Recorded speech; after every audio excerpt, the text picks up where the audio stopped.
Hi, my computer crashed. So in the last video, it cut off and I had to restart my computer. So on an imagination with the Zoroastrian and Cthulhu witchcraft and wizardry school. Oh yeah, never gonna get over that.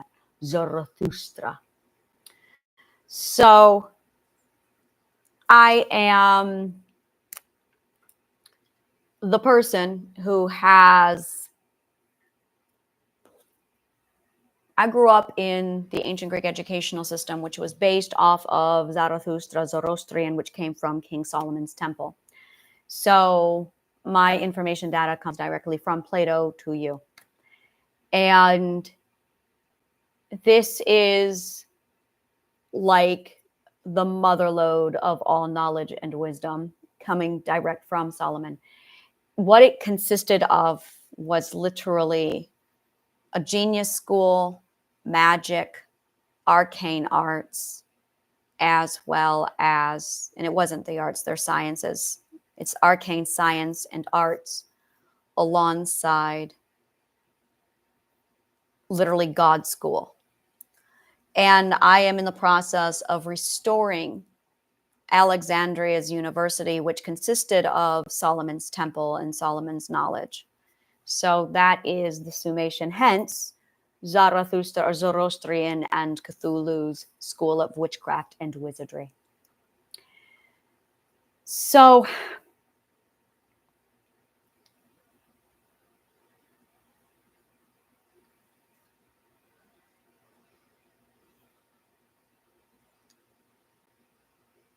I've been staying away from the Illuminati for quite a while. In fact, this is the first time, the last video I said the word Illuminati. It's the first time I've said it. This would be the second, third time I'm saying Illuminati.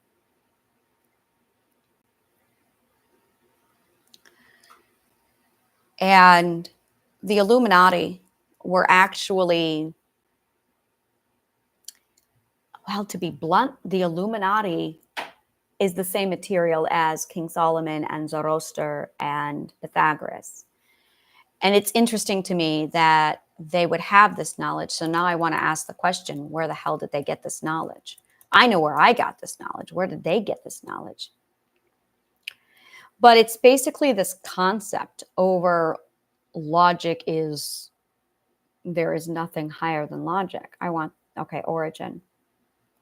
Canon Law, Practical Philosophy, University of Ingolstadt. Non-clerical professor at an institution run by Jesuits, Practical Philosophy. Became deeply anti-clerical, resolving to spread the ideals of the Enlightenment through some sort of secret society of like-minded individuals. Finding Freemasonry expensive and not open to his ideas, he founded his own society, which was to have a system or ranks or grades based on those in Freemasonry, but with his own agenda. See, I don't like that. The members were to use aliases within the society. Wishop became Spartacus. That's funny. I think about him a lot. In April 1778, the order became the Illuminati Order, or the Order of the Illuminati, after Wishop had seriously contemplated the name B Order. The Owl of Minerva, perched on a book with an emblem, used the Bavarian Illuminati in their Minerval degree. Weston proved initially the most active in expanding the society.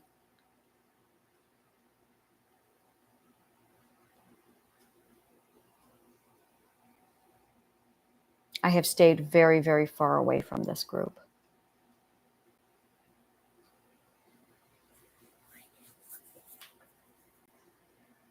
And there is so much. See, there's Scottish Knights. See that? No, it's Class 1, the nursery, consisting of that's the same words I use. That's the nursery. Consisting of the novitiate, the minerval, and the illuminatus minor. Class 2 is the Masonic grades, the Blue Lodge, grade of apprentice, companion master. Were separated from the higher Scottish grades. Okay, I built the same system. This is exactly the same system I built. The higher Scottish grades of Scottish novice and Scottish knight. Class 3, the mysteries. The lesser mysteries were the grades of priests and prince, followed by the greater mysteries and the grades of mage and king. It is unlikely that the rituals for the greater mysteries were ever written. Yeah. So there it is. Wow, that is, and that's class 1, class 2, class 3 is Try to Killing part 1, part 2, part 3. Yep. Wow, this is amazing.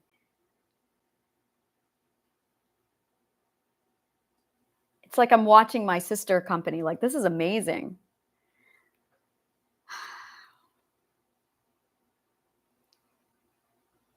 Yeah. So when you,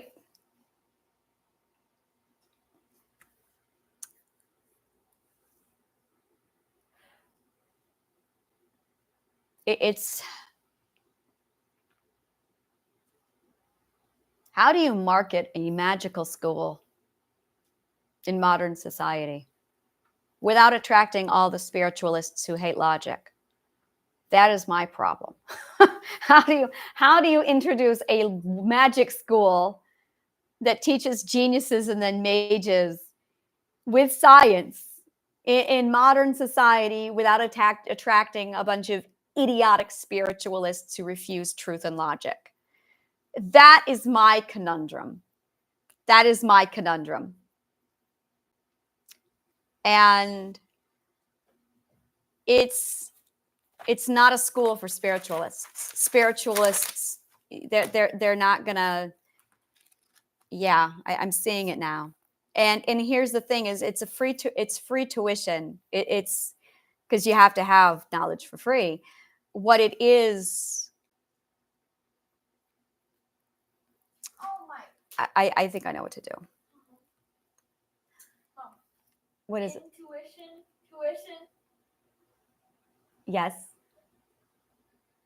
She just made the connection between tuition and intuition. Yes.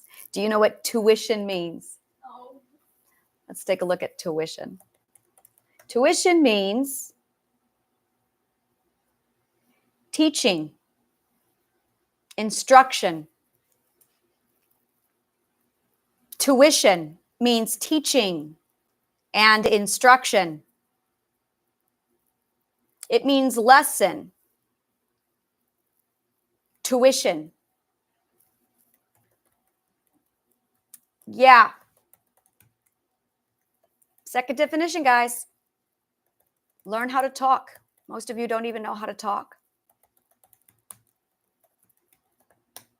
And that is really,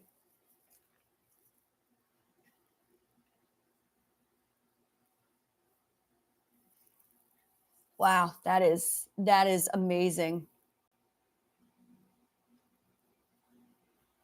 Via Old French from the Latin tuitio. What does the Latin tuitio mean?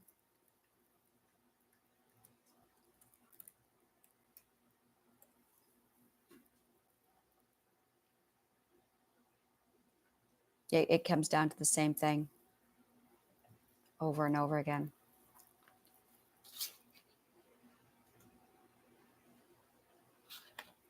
Translation. I want the Latin. Oh, the Latin is not going to be here.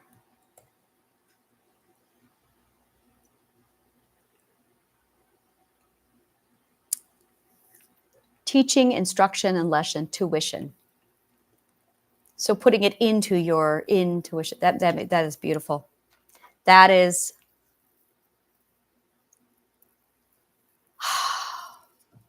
which is exactly what reverse engineering is. When you go through apprenticeship, you are literally taking a skill and putting it into your intuition. So you can then translate it and reverse engineering it out of it to make sense to it. So that is your skill development. That's where it all comes from. Apprentice is the stage of learning. It's the stage of learning when you decide what skill you're going to it. When you are going to learn which skill will be your tuition. There you go. And in order to do that, you have to basically meet the prerequisite of being open to learn. So the stages of learning is arrogance, which is not learning. And that's just it. Arrogance which is where you get ignorance, which is where you get opinion, which is where you get ego. I'm not using ego because I'm going to stick with arrogance because Freud fucked that all up. So opinion, arrogance, ignorance. And that combination is stupid. Then you enter into academia. This is when you decide to learn. So when you decide to learn, you cannot embrace learning with an ego, with arrogance. You can't do it. So you have to submit yourself to the lesson. And when you submit, which is humility or being humble, you then can now become an apprentice. So there is a transition stage of humility that must occur. So you have opinion, arrogance, ignorance, stupid, and then you have the submission to the lesson, deciding to learn, where you get humility from. That's lowering yourself to the lesson to be learned, which is literally submitting yourself to the truth. Really, that's it. Submitting yourself to the truth. Now, there is the spiritual side of this, and this is something I'm noticing more and more. I've noticed this quite a while ago, and I haven't talked about it. There's the spiritual side. I don't want to use that word, but I don't have another word right now. I'm going to go with the word, the breath side.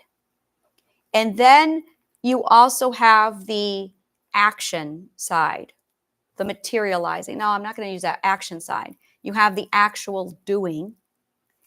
And then you have, well, I guess the theory would be the breath. And then you have, I want to say that that's it.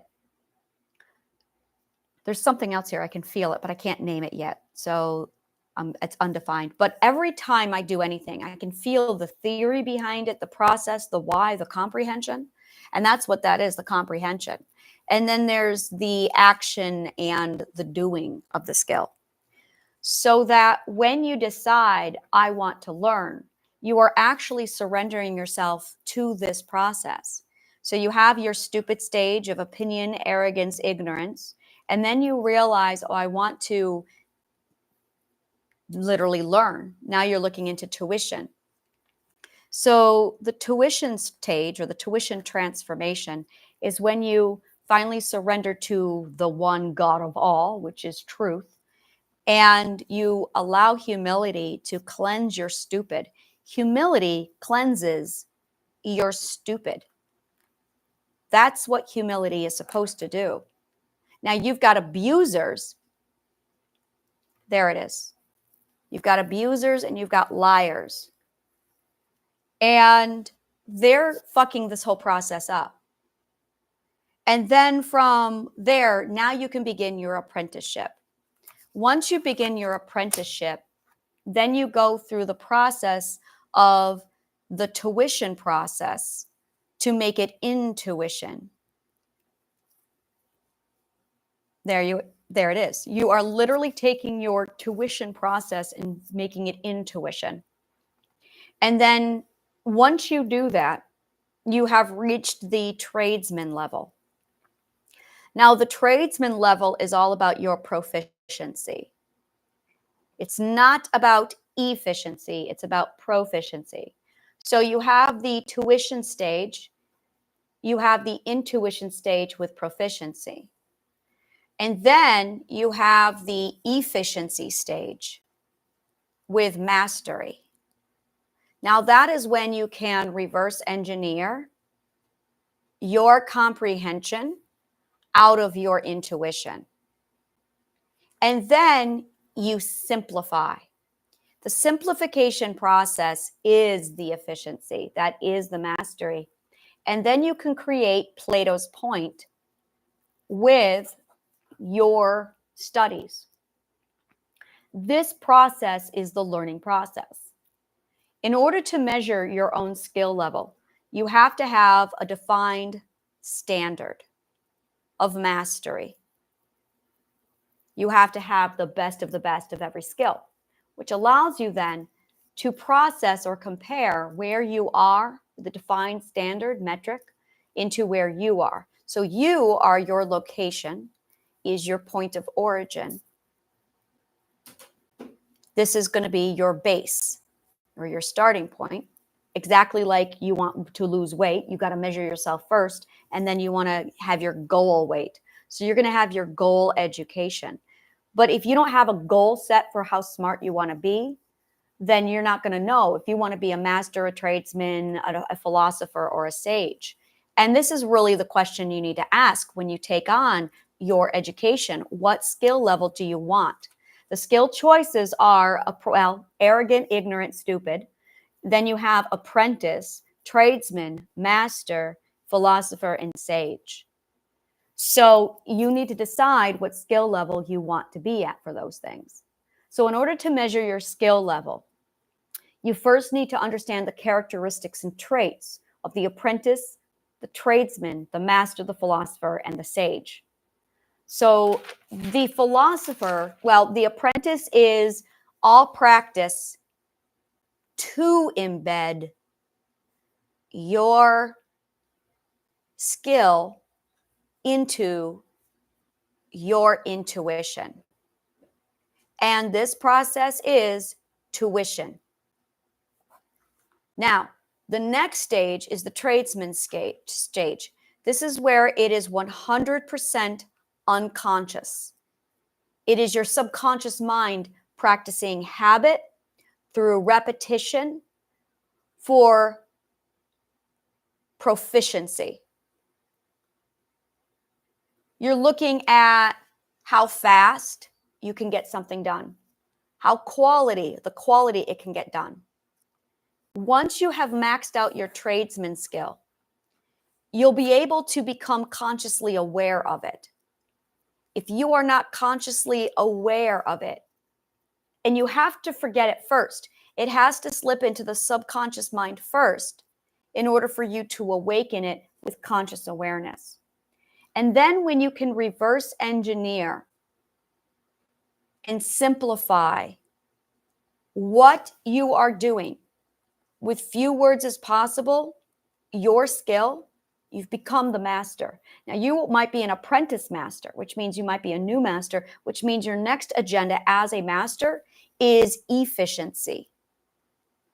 So while the tradesman is focused on proficiency and the apprentice is focused on tuition, you, the master, should be focused on efficiency, which you cannot get without conscious awareness and the simplification of what you're doing. This is mastery level. Teachers stand in front of a room and lecture and talk. That's all they do. They have mastered? No, they have not. They are tradesmen in talking and lecturing, in public speaking. That's it. That is the only skill they are learning, is public speaking. If your child or your student interacts with you, if they're growing, if you are actually supposed to be guiding, you should be guiding. But if you're just passing on the information without instruction, it's a problem, which is why now that we're getting into the homework realm, because it's really about the child doing the assignments. But we're back to, does the child even have the free will to be there? And no, they don't. I'm going to tell you right now, in America, they do not have free will. They do not. We have removed free will from our children. So as a result, you've got children now who literally are non-consensually learning, which compromises their second ethic, so that you've got that breakdown. So to fix that, you're literally going to need to completely change the entire ecosystem of a classroom, because you do not have a learning classroom. There is no such thing as a learning classroom. The minute you remove free will from the learning environment, what you have is slavery. This is not going to be a learning environment. There's no learning taking place. What they're being taught is slavery. That is what they are being taught. They are taught rape, they are taught non-consent, and they are taught slavery. That is what they are taught in school, because that is what is being done to them.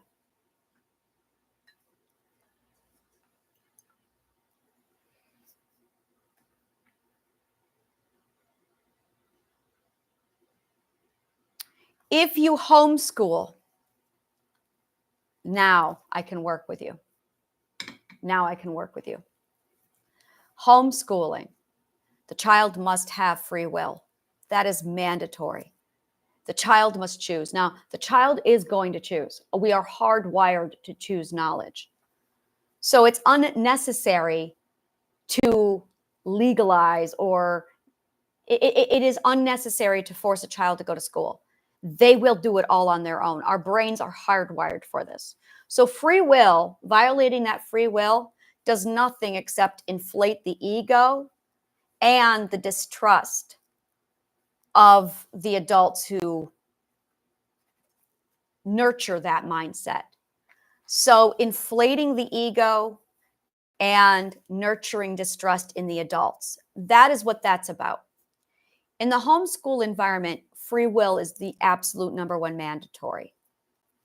Your child needs to become so bored with indulgence that they want to learn, and they will. They absolutely will. It could take 3 months. It could take 3 years.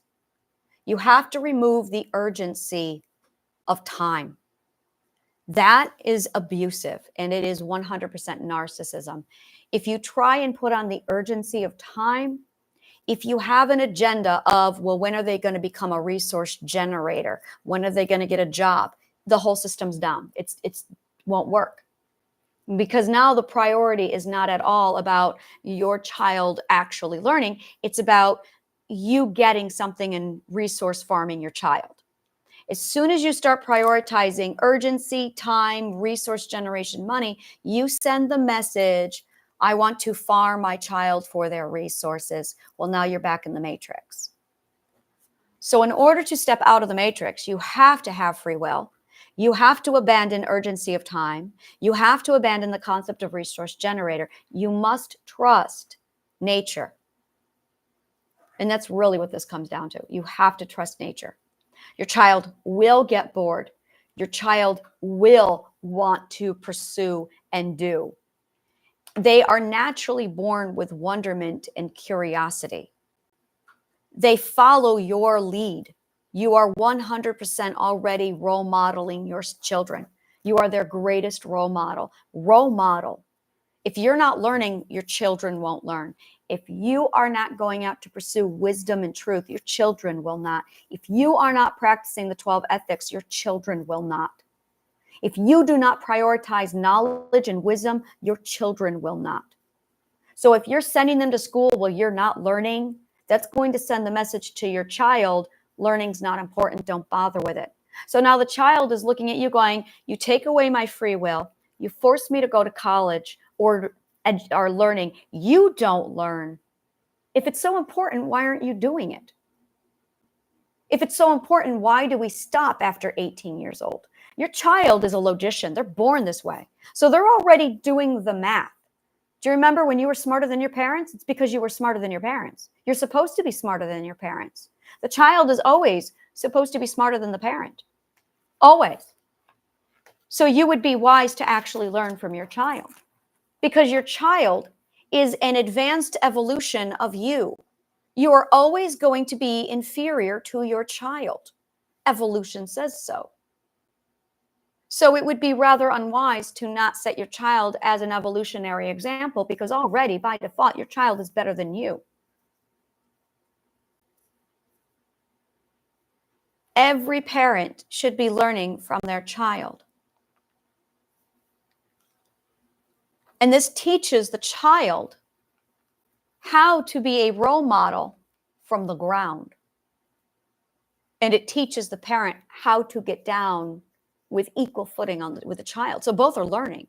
The parent is learning equal footing. The child is learning from role modeling. Oh, that's equal footing. Well, the child is also learning how to lead through example, because the parent is now setting the child's example. Now you have a nourishing environment. And as soon as you start parenting and thinking this way, it completely changes the game. It's the understanding that the moment evolution and creation enter into it, because your child is the summation and the synergy of your partner and you. Therefore, your child is by default better than you, because your child is a composition of you and your partner. Therefore, your child is by default better than you. Why aren't you learning from them? That would be the most logical, the most wise thing you can do. Your child is also hardwired into Mother Nature herself. So your child is already set with all the equipment. You just got to observe, watch, and role model. So now you need to observe and follow your child's lead, which will teach your child how to observe and follow other people's lead and become a leader from the bottom. Now you have a flourishing society. It begins literally with the parent and the teacher. The parent and the teacher. 100%, this is where it comes from.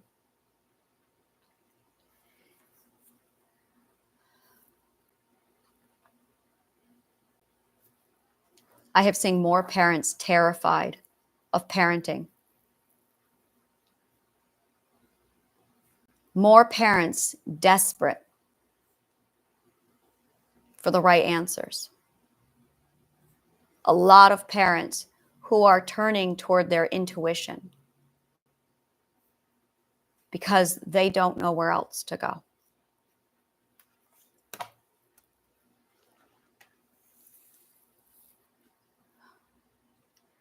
Growth and wisdom are the core to all human existence.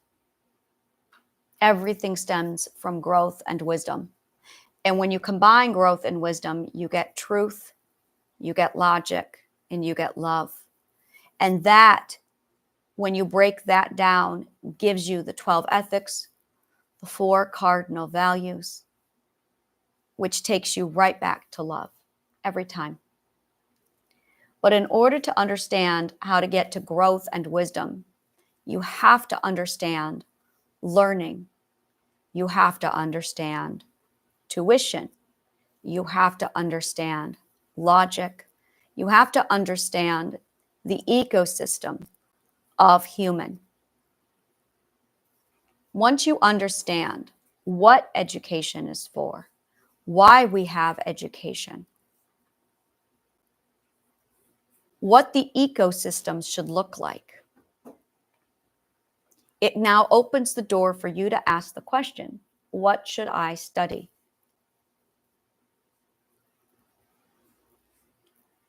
You require free will.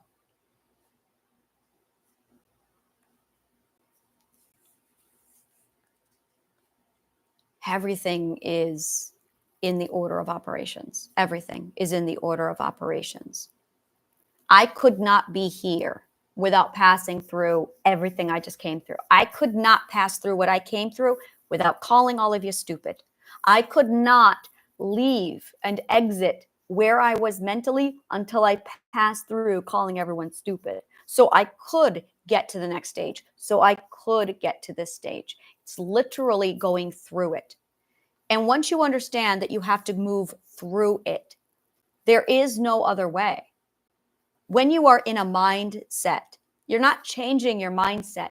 You're moving through it in the proper order of operations. And there is a series of mindsets that must occur at each and every stage. You're not in a mindset with a random room of components where you can cherry pick and just jump wherever. You are in an entire line and you have to pass through it. So if you want this mindset, you've got to get through all of those mindsets to get to this one. I'm sitting here going, I want this mindset, A. Let's go Z. Let's call it Z. I am not going to get to mindset Z until and unless I pass in the right order between A, then B, then C, then D, then so on and so forth. And you've got to do the same thing. Your refusal to pass on to the next stage is you keeping yourself further from the goal you want to get to. You do not get to just sit there, look at everything and go, that's where I want to be. You must pass through. When you choose the mindset you want, Z, your job is to pass through every stage to get there. This is the pilgrimage. This is the journey. It is your passing through each mindset to get to the right one. Sometimes you're going to be in a really bitchy mindset. Sometimes you're going to be in a real hateful, aggressive mindset. Sometimes you're going to be in a really loving mindset. It's all part of it. And what you learn in that mindset is the indulgence, is the lesson, so that you take away the overall summation, the seed of that mindset to take it with you to add to your mindset. So that by the time you get to the one you're going, you're going to be the summation of your journey.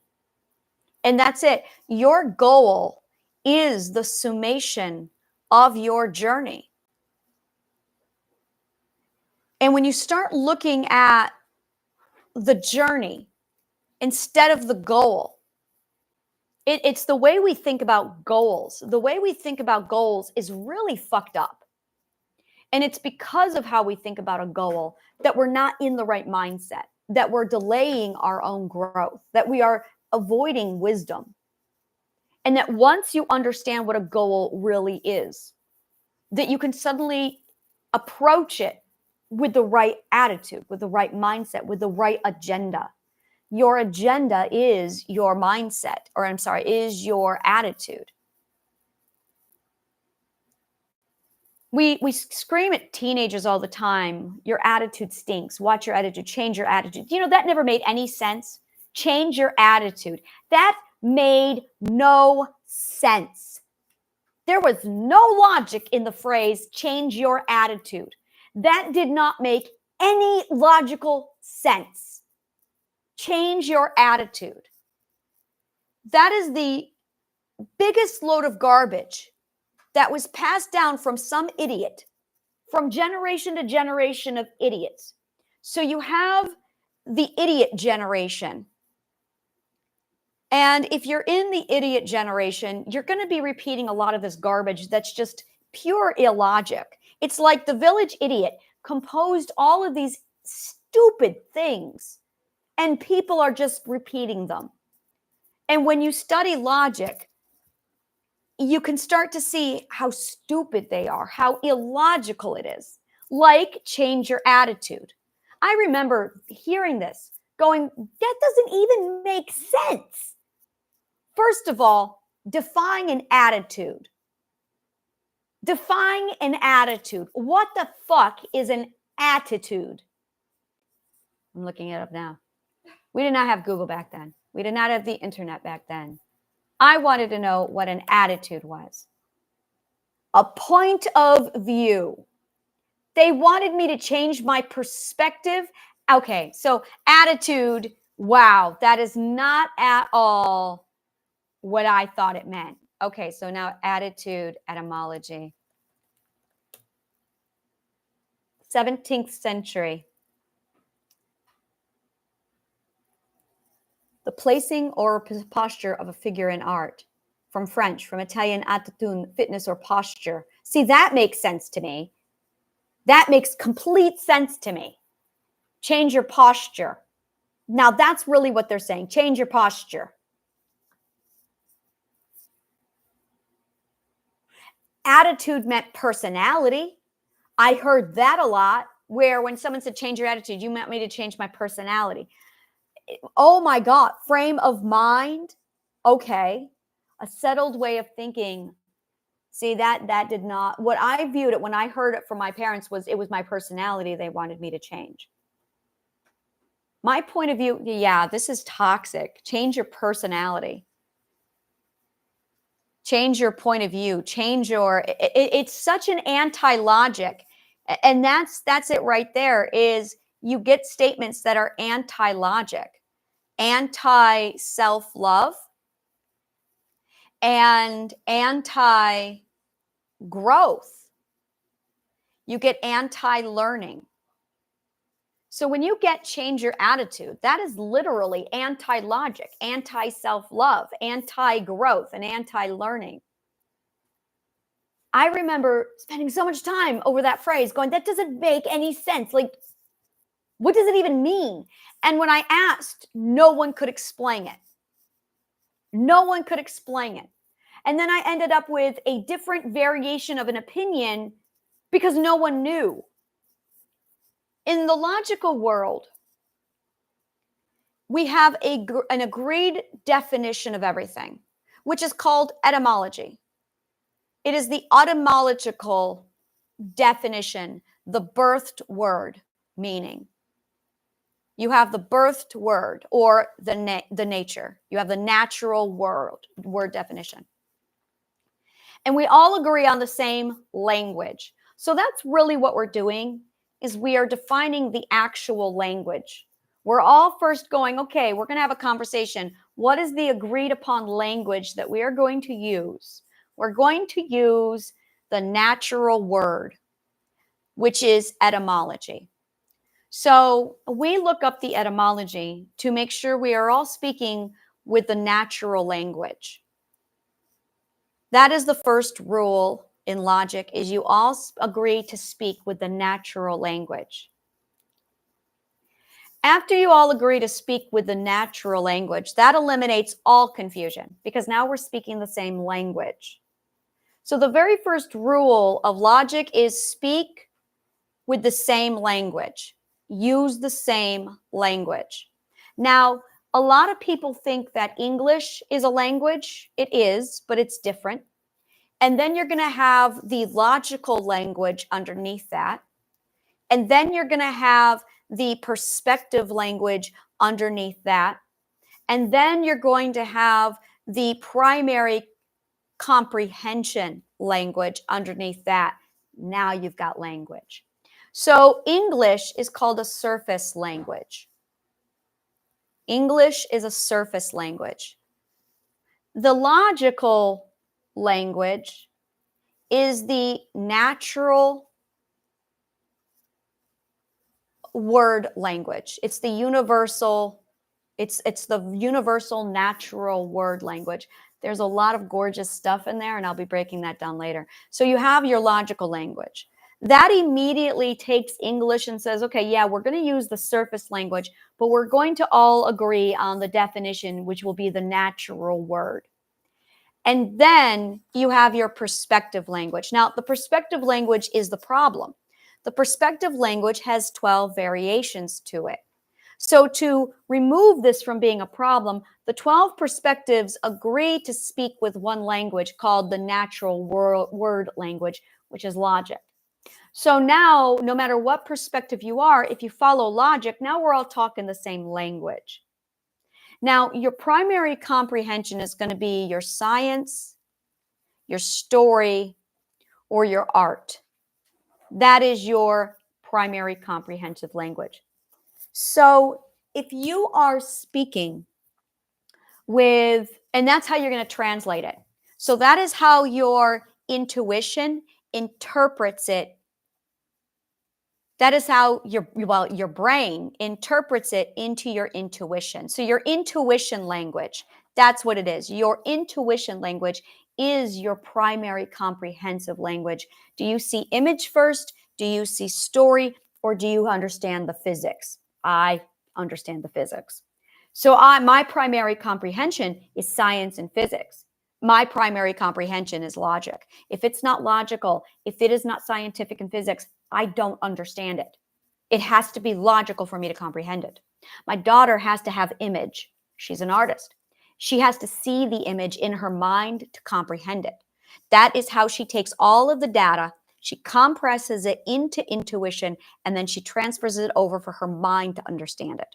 So no matter what she does or says, everything gets converted into an image for her mind. If you doodle while you talk or while you listen, you have art is your primary or your intuition language. Knowing this is going to go a long way to helping you translate. Now, this is, by the way, the science of comprehension. Not language, comprehension.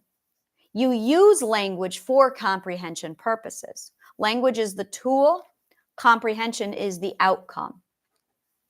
So then after you have this primary comprehensive language, your primary language of science, story, art, your perspective is going to alter the meaning because that's what it does, and there's 12 variations. So it's going to immediately create a roadblock between your primary comprehension and your surface language. It's not going to work. You are not going to be able to speak from your intuition into your perspective and then into the surface language. You will not be understood. Comprehension will break down. You will not be understood. You're going to have conflict. You're going to argue a lot. You're going to cause deterioration. You're going to say the wrong words. Logic literally is the language that fixes all of that problem. When you insert logic, you end up with natural word as your primary core language. It's literally your common language that you all can meet on is logic. It's the one language everybody can understand.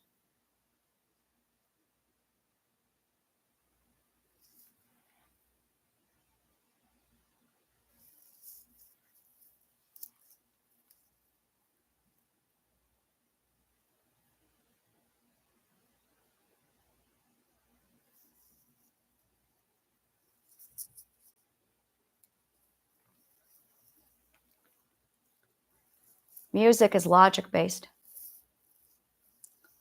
Love is logic-based. Wow. Why am I am so stupid.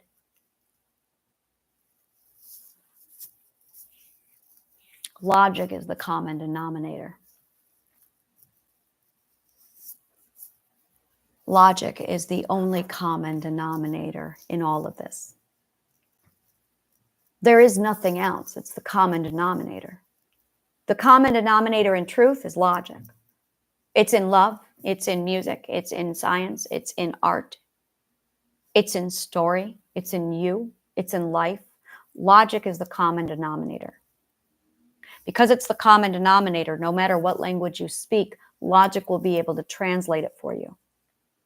You have removed the common denominator from all communication, from all of your life, from everything. That's why you're disintegrating, is because you have removed the common denominator. The thing that holds it all together is logic. And suddenly you're going to have disintegration. You're going to have hatred. You're going to have deterioration. You're going to have conflict because you removed the common denominator. Logic is the science and the weaving and the integration of natural word. So that whatever surface language you speak, it will then be understood. These are all the languages and the process of language that occurs underneath your surface language. No, English is not a common language. We all speak English differently. Look at the Brits and the Americans. I have been studying English for the last 10 years. English as a second language, as in British English. There are 2 Harry Potter books. There are the British and then the American versions. I read both. If you are not fluent in British, and if you question this, just look at British America and look at English America. I'm sorry, British America, British English, American English. Hell, look at Ohio and New York. The languages don't match up. Look at Pennsylvania and New York. What I would call an 18-wheeler, other people call a rig. What I would call soda, they would call pop. Boom. Spanish, carro, coche. Not the same language. Oh, good God, not the same language. I have studied Spanish, Puerto Rican, Colombian, Dominican Republican, Cuban. Did I say Colombian? Colombian, and Mexican. Not the same language. Oh, good God, not the same language. You have to relearn the language with every region because a surface language is not the same language. The same language is logic. But if it's absent, the whole thing is going to fall apart because what comes next is your perspective language. Your perspective language is a variation of 12. Your surface language is how many regions is divided by regions. Your primary comprehension is broken down by science, story, and art. Logic is the only thing that connects all of these languages together. So that when I'm talking to people they come along and they hear what I'm saying. And I get a lot of people going, oh my God, that makes so much sense. Yes, because I speak logic. That is my language, logic. And the very first thing logic does, it can't not do this because of what it is. Logic is broken down into two categories: logic or no logic. It's a dichotomy. There is nothing else. There is logic or there is just no logic. When you have logic, you are using the natural words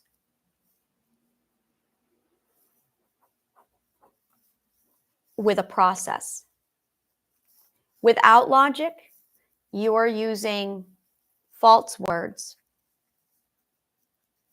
You are using fear-based words, and you have no process. So you have disorganization,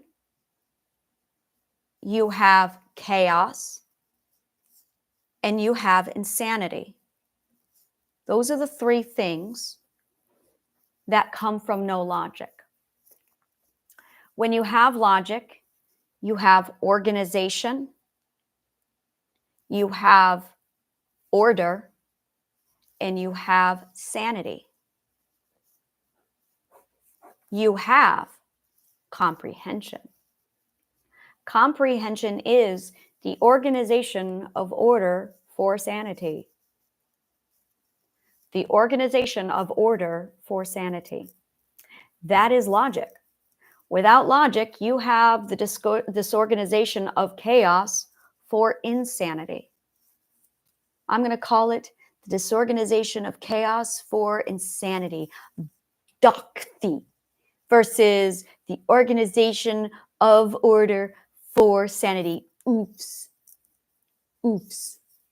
Oops. So you have the organization of order for sanity with logic, or you have the disorganization of chaos for insanity with no logic.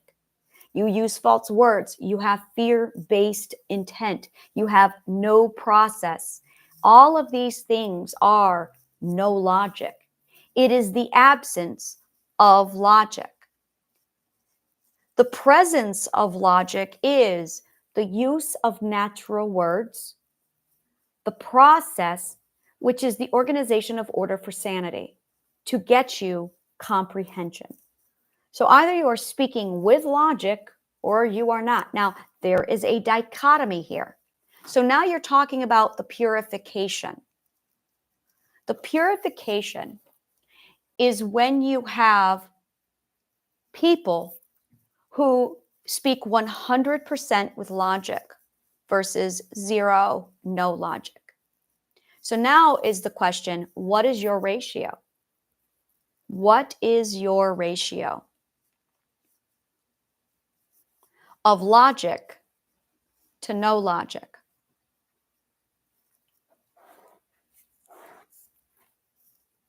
Now you have to sit down and figure out, well, we're going to walk you through it. What is your ratio of logic to no logic? To determine your ratio of logic to no logic, you're going to need a point of comparison, an overall archetype. The archetype is a role model or a standard. It is the defined standard. In order to get the defined standard of truth, you need to know what truth really is. Truth is literally purified logic. It is when you have 100% pure comprehension. It is knowing. It is just knowing. It is knowledge. It is wisdom because you know. So now enters the question, how do you know? Now scientists will come in and say facts. Now we're going to enter into the world of fact and opinion. That's a mess. That's a mess. You know that something is true with something called a logical proof. A logical proof is using the natural words with a process for organization of order for sanity. When it is correct, it aligns with Mother Nature. Mother Nature is 100% pure truth. 100% pure truth. She is already here. We have a role model. It's called nature. She's there. So when you have the role model of Mother Nature with 100% truth, now what you're really doing is matching to Mother Nature. That's all you're doing is literally matching it to Mother Nature. When you match it to Mother Nature, you're actually looking for the balance or the equilibrium, which is why in mathematics we use the phrase equal or is the statement true? Because you are looking for the balance to make sure that it matches Mother Nature. Now, Mother Nature is 100% pure love. She grows, she nurtures. Natural nurturer. Natural nurturer. And she does it with the process that is logic. Her process is logic to get to truth.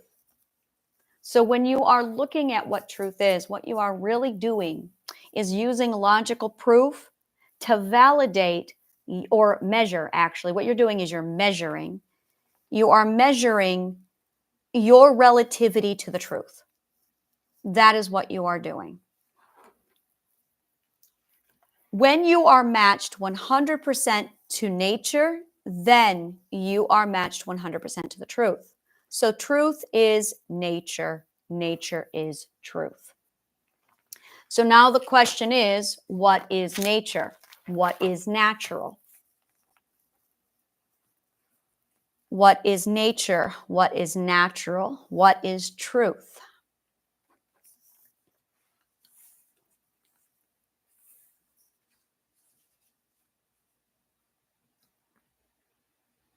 There is a formula that is in nature over and over again, over and over again. And that formula is Plato's point, reverse engineer, disintegration. Actually, I'm sorry, it's integration. It's Plato's point, disintegration into integration. Back to Plato's point. That is the formula. Once more, it is Plato's point, disintegration, integration, Plato's point. This formula is literally in everything in everything. It is located in biology. It is located in chemistry. It is located in art. It is in music. It is in everything. It is in your DNA. It is in your cells. It is in every fucking thing. It is in molecules. It is in atoms. It is in cells. It is Plato's point, disintegration, integration, Plato's point. Over and over again, on constant repeat. This formula is logic. It is literally the logic formula. The logic formula has a very unusual effect. It's really cool. When you are using the logical formula, it gives you a sensation that you guys like to call love.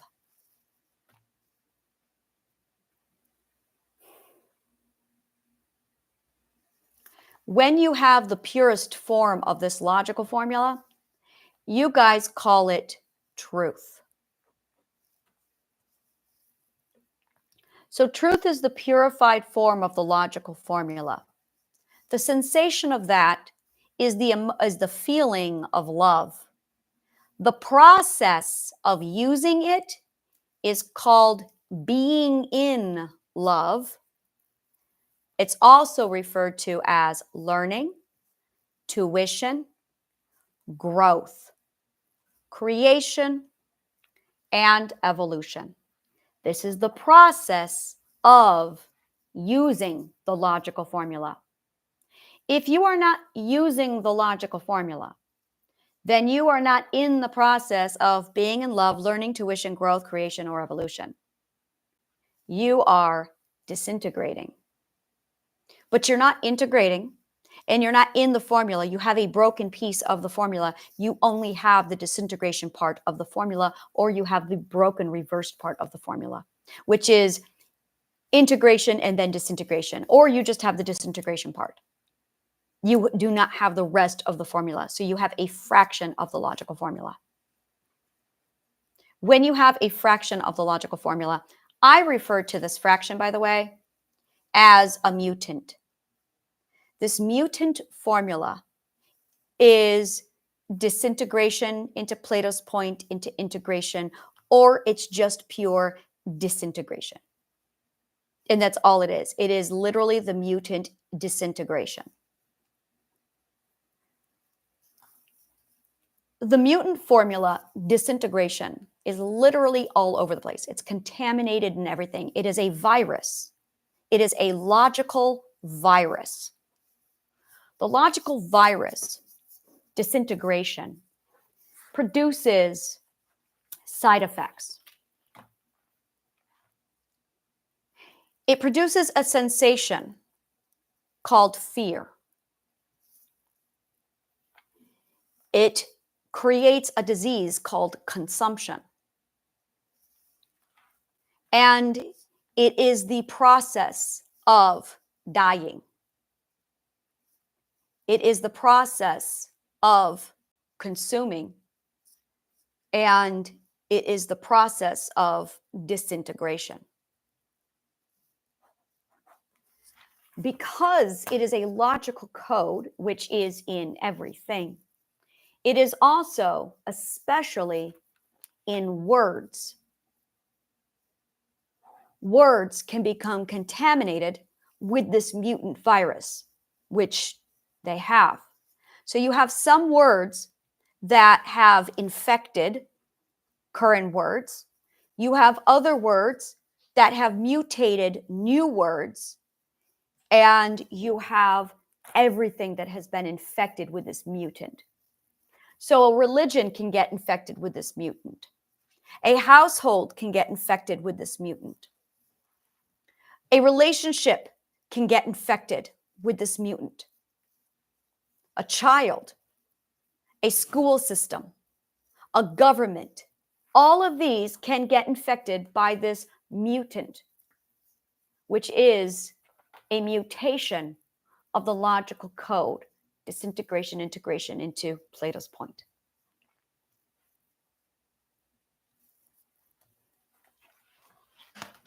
This is what the Zoroastrians found.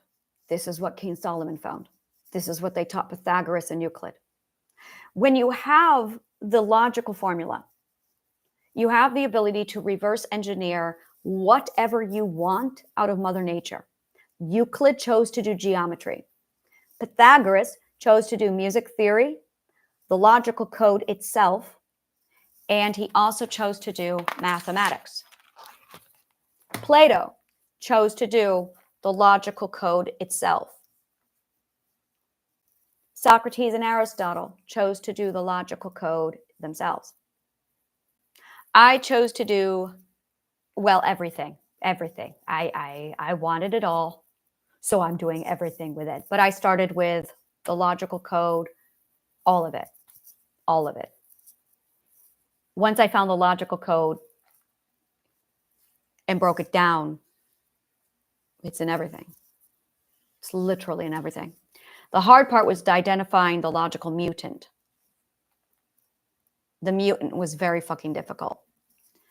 And when you, so basically, you've heard of an aerial disease. You have heard of a viral disease. You've heard of a water or an airborne disease. This is referred to as a logical disease.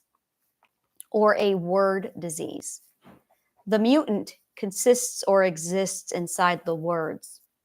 And when you use the word, you infect, because it's a logical disease. So it's the words that literally pass the mutant from host to host. The host, the original host, is Romulus.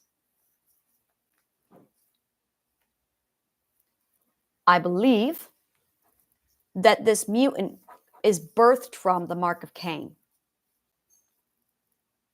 It's the only thing I can find that's not natural, which explains why the Civil War was as bad as it was, mark of Cain. And then everything Rome created, everything Romulus created, literally infected this mutant code and passed it on. So that anything that is Roman today has this infected virus. And again, it is a word disease. Once you become aware of the mutant, once you become aware of how it passes through words and which words are infected, when you stop using the infected words, it goes away. My God, does it go away? It's extraordinarily powerful. There are variations of the mutants. One variation of this mutant is narcissism. Another variation is pedophilia.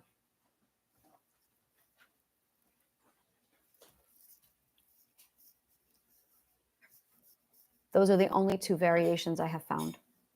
Narcissism and pedophilia.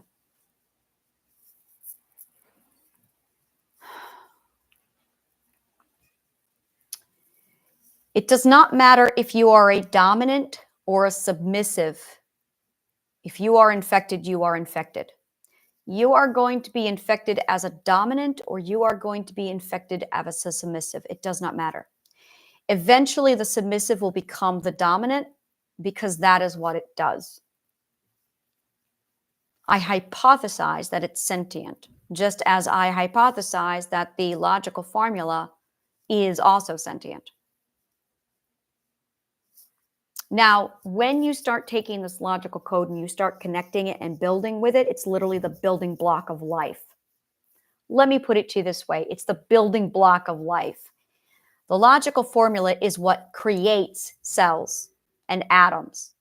It is the same formula inside chromosomes. It is the same formula inside all of this. I have found it in quarks. I have found it in every fucking thing on every fucking level. I go down to quantum level, it's there. I go out to universal level, it's there. I go down into meta level, that's us, like this, it's here. It's everywhere. It is literally every fucking thing. It's all over the place. And it breaks down to whether or not it is this mutated code or the logical code, the logical formula. In addition to that, the feeling of being drawn towards something is the feeling of growth itself.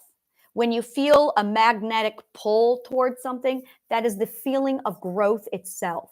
That means you are in the process of being in love because you have the logical formula. You are inside the logical formula, which is the process of Plato's point to disintegration to integration. When you have it in the proper order, Plato's point to integration or disintegration to integration, you're in the process and it flows. It's this beautiful, it's that. It's so beautiful. It's literally this. It's a wave.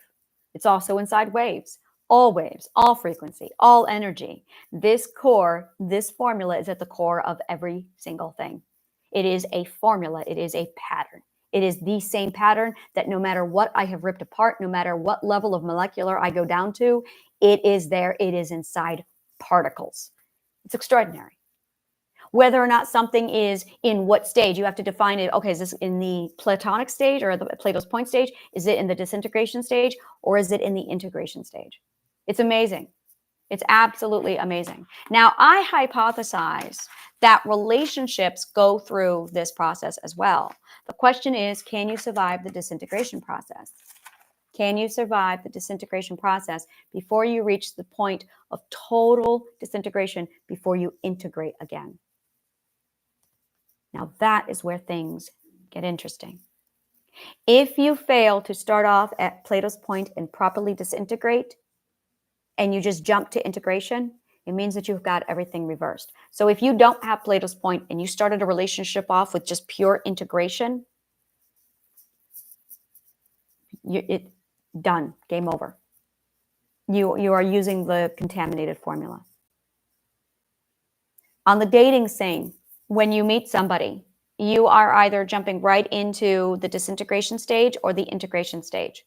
If you jump into the disintegration stage, you're fine. If you jump into the integration stage first, it's not going to go well. It's going to fall apart because you have literally the entire formula backwards. So it's integration into the point, and then it's going to disintegrate again. So instead of you guys doing this, you're going to be starting off here, and eventually you're going to open again, and then you'll disintegrate, and you won't come back into integration. So it's really, really interesting because you have to establish something solid to hold on to at Plato's point before you can start disintegrating and then integrating again.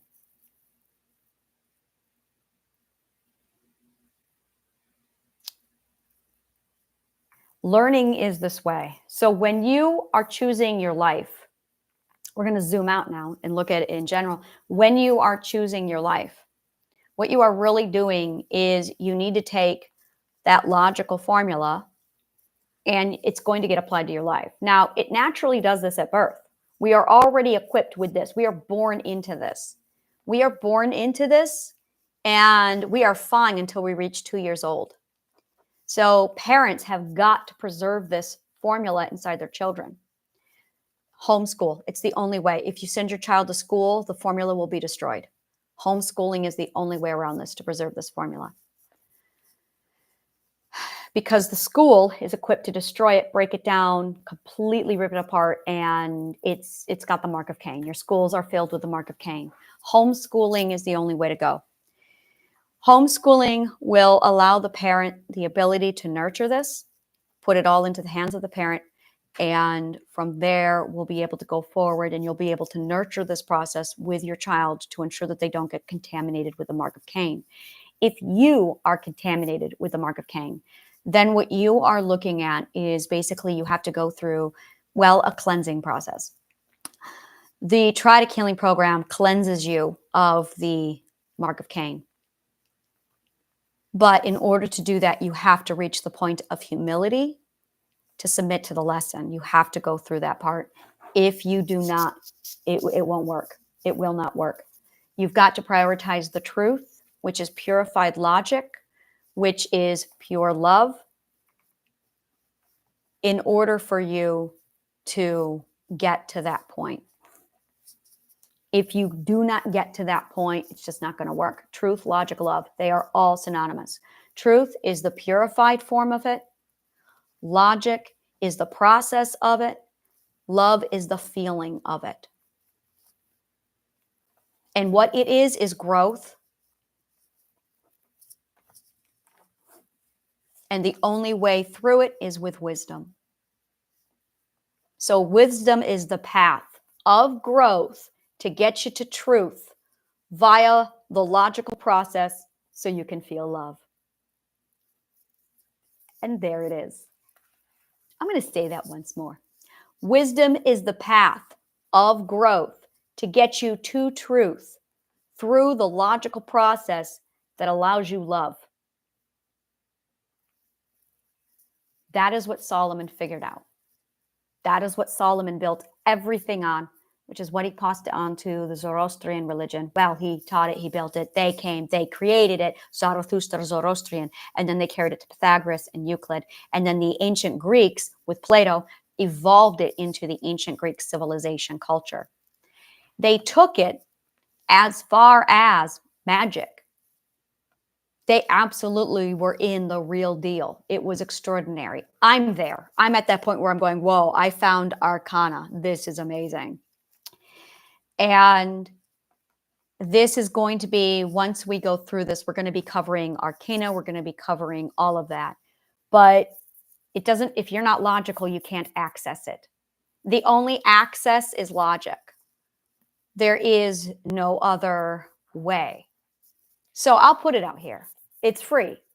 But if you're not logical, you cannot access it. It's the only door. The only door. So, yeah.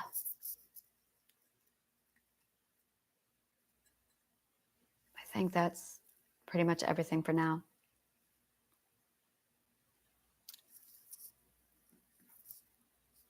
It's really a powerful, wisdom is the path of growth to the truth via the logical process that is love. Wisdom is the path of growth to truth via the logical process of love.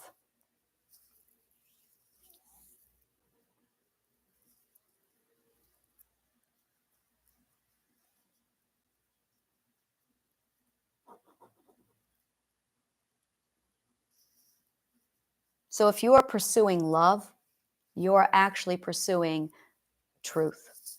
Truth is the goal, which is purified logic. So when you go on the learning journey of the discovered self, a pilgrimage, learning, education, what you are really doing is undertaking this entire process. You are actually pursuing love, but you're not pursuing love, you're actually pursuing truth. You have to pursue truth in order to feel love along the way.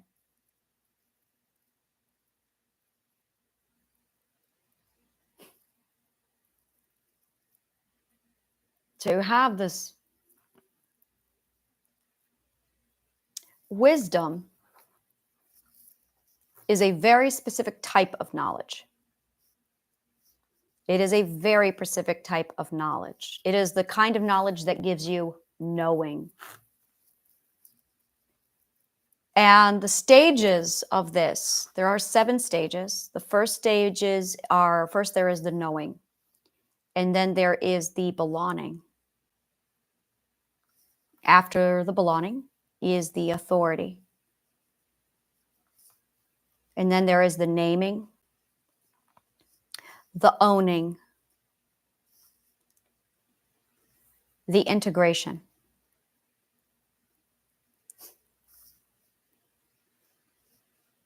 And the claiming. Or the taking.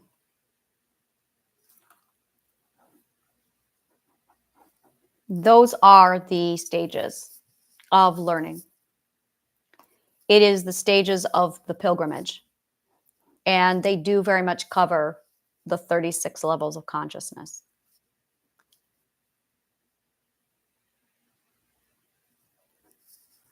The entire program is when you pass through these stages. And that's being inside the program.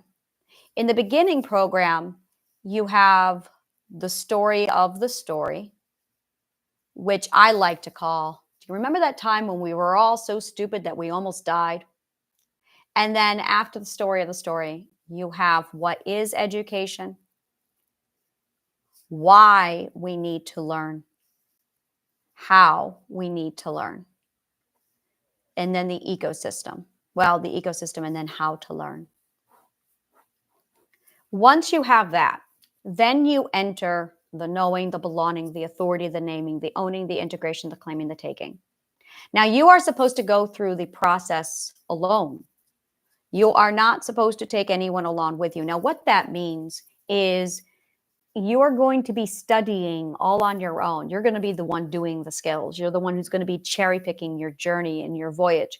You're the one who's going to be going out, finding people who are on the same path as you, hooking up and going, okay, let's go ahead. We're going to the same place. You want to make sure you're going to the same place. And that's really it. Imagine it. And this is, I'm doing it. You're on a ship.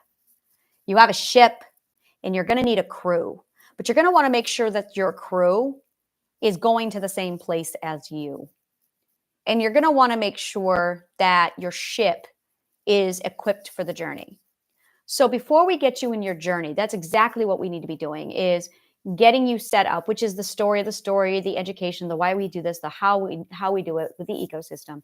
And then you start the journey so that by the time you start the journey, you've got everything you need. You won't need anything else. You should be starting right off with that. Here's the journey. Now, you should be 12 years old when you get this knowledge, so that the first 8 years of your life or the first 12 years of your life, you already have the first literally the first stages of it. Then at 12, we talk about the story, what is education, we talk about all of this, and then we open the door and we let you go. And you should have been on your own from 12 and on, doing your own journey. It's literally your own adventure. Choose your own adventure. And this is the homeschooling program I'm going to be putting together, is choose your own adventure. Choose your own adventure is you building your own learning tree. You are looking for the truth. Now, truth is composed of all the logical chains. We talked about the logical chains yesterday. Logical data chain. So that if you study just reading, writing, arithmetic, that's one logical data chain. If you study music, song, dance, that's one logical data chain. If you study drawing, painting, sculpting, that's one logical data chain. So you want to accumulate as many of these as possible into a single logical data chain so that it integrates. And the less of these you have, the more contaminated you're going to be. The more you're going to end up with the mark of Cain, this mutated logical code. And in order to nourish your logical code, you're going to need all of this wisdom with the logical chains. So you're going to need the logical data chain to literally nourish your logical formula, which is the grow formula, the life formula. Once you have the life formula nourished, the whole thing becomes self-sufficient. It takes care of itself. It goes forward. It's very beautiful. Very, very beautiful. Now, the symptoms of this: no mental illness, no aging, no disease. I hypothesize no death.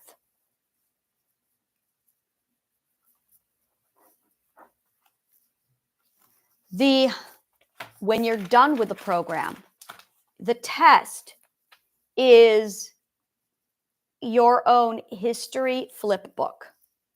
You're going to have to rewrite the entire universal code according to how you see it. And you're supposed to purify your own logical code so that history moves exactly like a flip book. It's pretty amazing. Once you have the history flip book, it opens the door for the arcane world. My God, this is fucking badass. But yeah, once you get the history flip book, you have access to the arcane world. In order to get the history flip book, you have to have 80% of the logical chain complete. If you do not have at least 80% of the logical chain, you will not get the history flip book. Once you get the history flip book, it opens up the world for the arcane world. You will be able to track your progress through all of this by measuring your ability to measure, by measuring your metric ability, literally, for apprentice, for master, tradesman, philosopher, sage. As you progress or track your progress through that, it allows you to open it up and you'll be able to go right into it. The next stage that you're going to be looking for is the knowing, the belonging, the authority, the naming, the owning, the integration, the claiming, the taking. And then the next stage is the history flip book. And then from there, you'll have access to the arcane world. That is part of the order of operations of this path.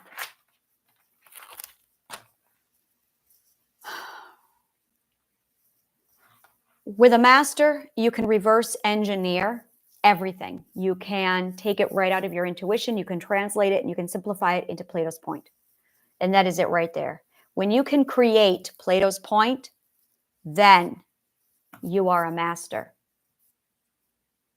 When you can create Plato's point, you are now officially at a point where you are inventing your own logical code because you have Plato's point. Now you need to reverse engineer it. That's what the master does. The master reverse engineers it. The philosopher reintegrates it and then creates new code for something completely new. The sage masters the new cocktail. So when you invent something really weird and crazy and awesome, and then you master it, you are a sage. So a master allows you only to define Plato's point. The world is filled with tradesmen.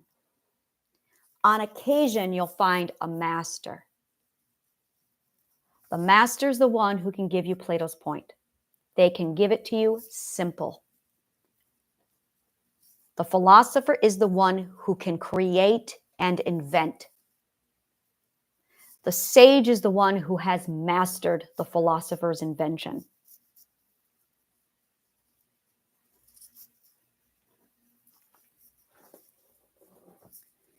I know there's more after this. I'm not there yet. I just entered the sage mode with one of my own things and I'm going, all right. So this is literally the education or the knowledge process. It's knowledge process.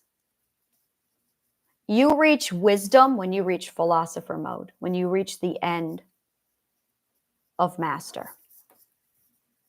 When you reach the end of master, that's when you enter philosopher mode. That's when you enter wisdom.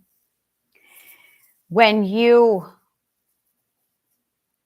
of these days I'm going to sit down and write down all of my skills, all of my masteries. I haven't even begun. You have no abuse. That is another side effect. There's no abuse. You have no problems. They don't exist over here. You don't have problems.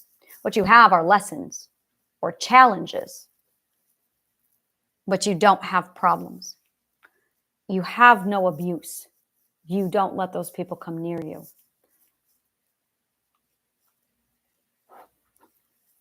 And then you end up with magic, genius, and God level skills.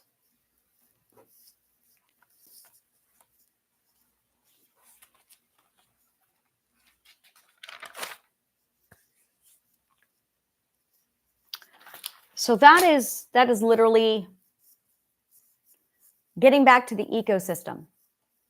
You'll want a society that literally nourishes every stages of the knowing, the belonging, the authority, the naming, the owning, the integration, the claiming, the taking.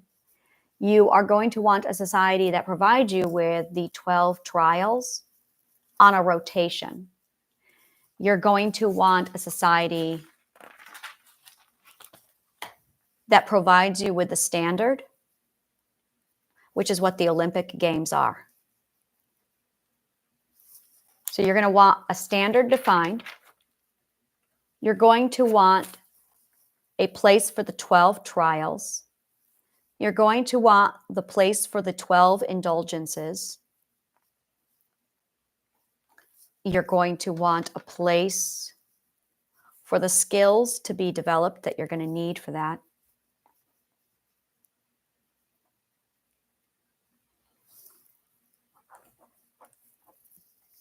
And there it is.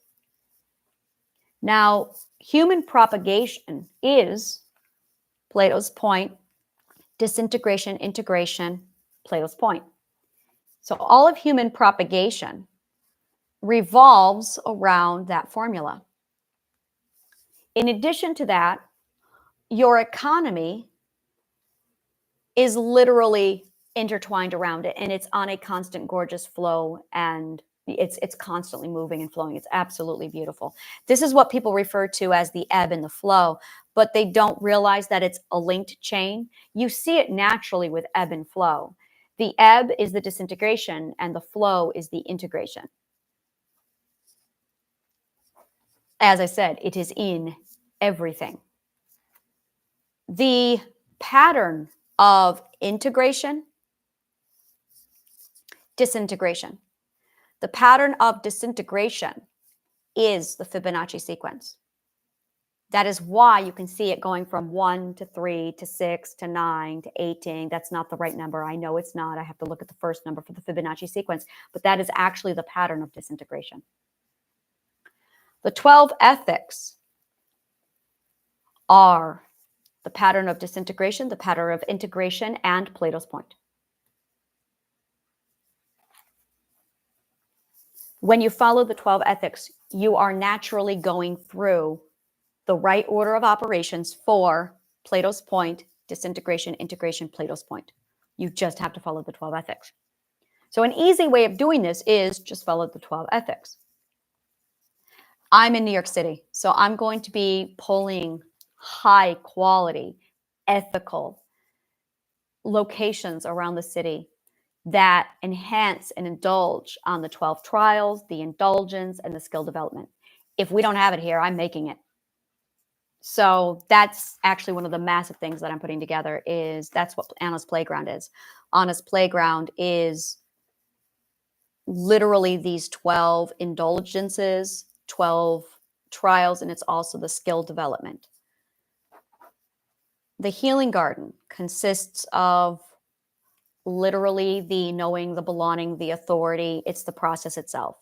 So the only part that I was really missing was the introduction of breaking down what is education, what is the process of learning, what does it look like, what are you really trying to accomplish when you are learning, what is the purpose of learning. And it is that wisdom is the path of growth to truth via the logical process that is love.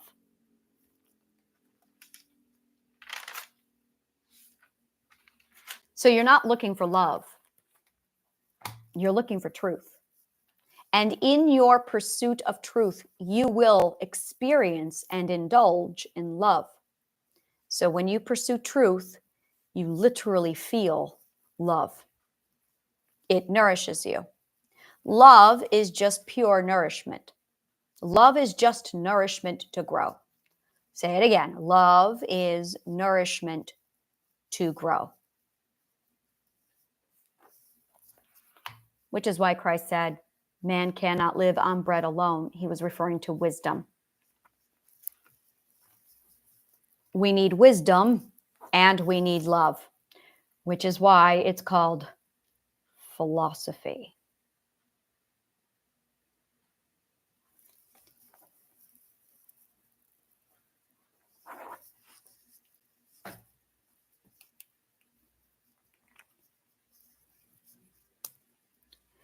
This officially puts us at the point of building the ecosystem, which I have to outline because I'm still making sure I have all the parts.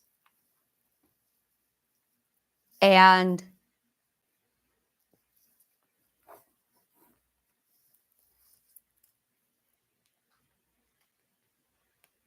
that's the syllabus. What I just gave you in this entire session was the syllabus. That is it exactly.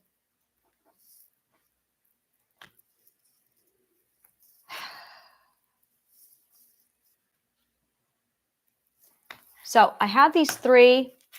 You should have already read Sophie's World and the first 3 books on the reading list. I'm going to go ahead and put together those pockets of where is my course. It's on the reading list. Okay. So if you want to get right into triadic healing, broken, breaking, delusion, those are the 2 big ones. Theory of love and salmon of knowledge come later, but read them in order, broken and then breaking delusion. And then after that, this is going to be additional assignments. It's going to be Sophie's World plus Clockwork Orange plus Catch-22 plus Slaughterhouse-5.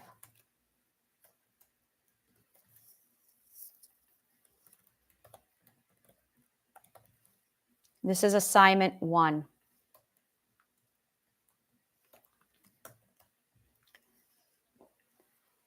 And then the assignment is integrate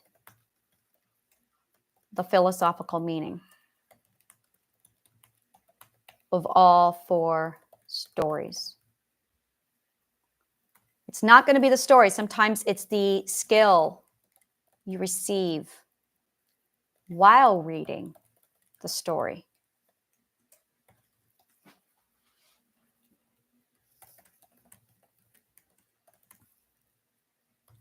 The next one, that's assignment 1. The next assignment is going to be humanity.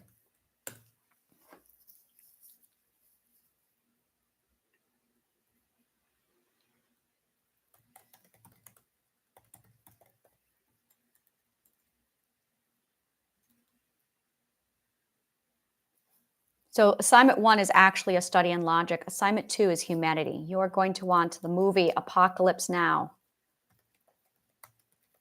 I have never read Heart of Darkness, so I have no idea if Heart of Darkness will give you the same lesson. I have no idea. So I'm saying Apocalypse Now. If you come back and you say, well, what about the movie or the book? I'm going to go, I don't know. I have not read it. I should probably read it. Apocalypse Now.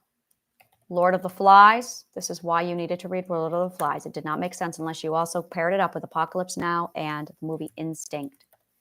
Instinct is with Anthony Hopkins and Cuba Gooding Jr. Phenomenal film. And that is assignment 2 for humanity. So that is a massive, massive chunk. And again, the assignment is to explore the question. Are we inherently good?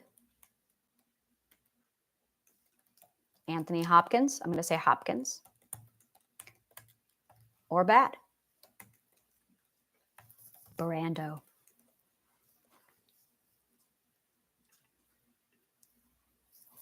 There it is. So that's assignment 2 is humanity. So logic and then humanity. That really opens the mind. Yeah, that's how I used the great books.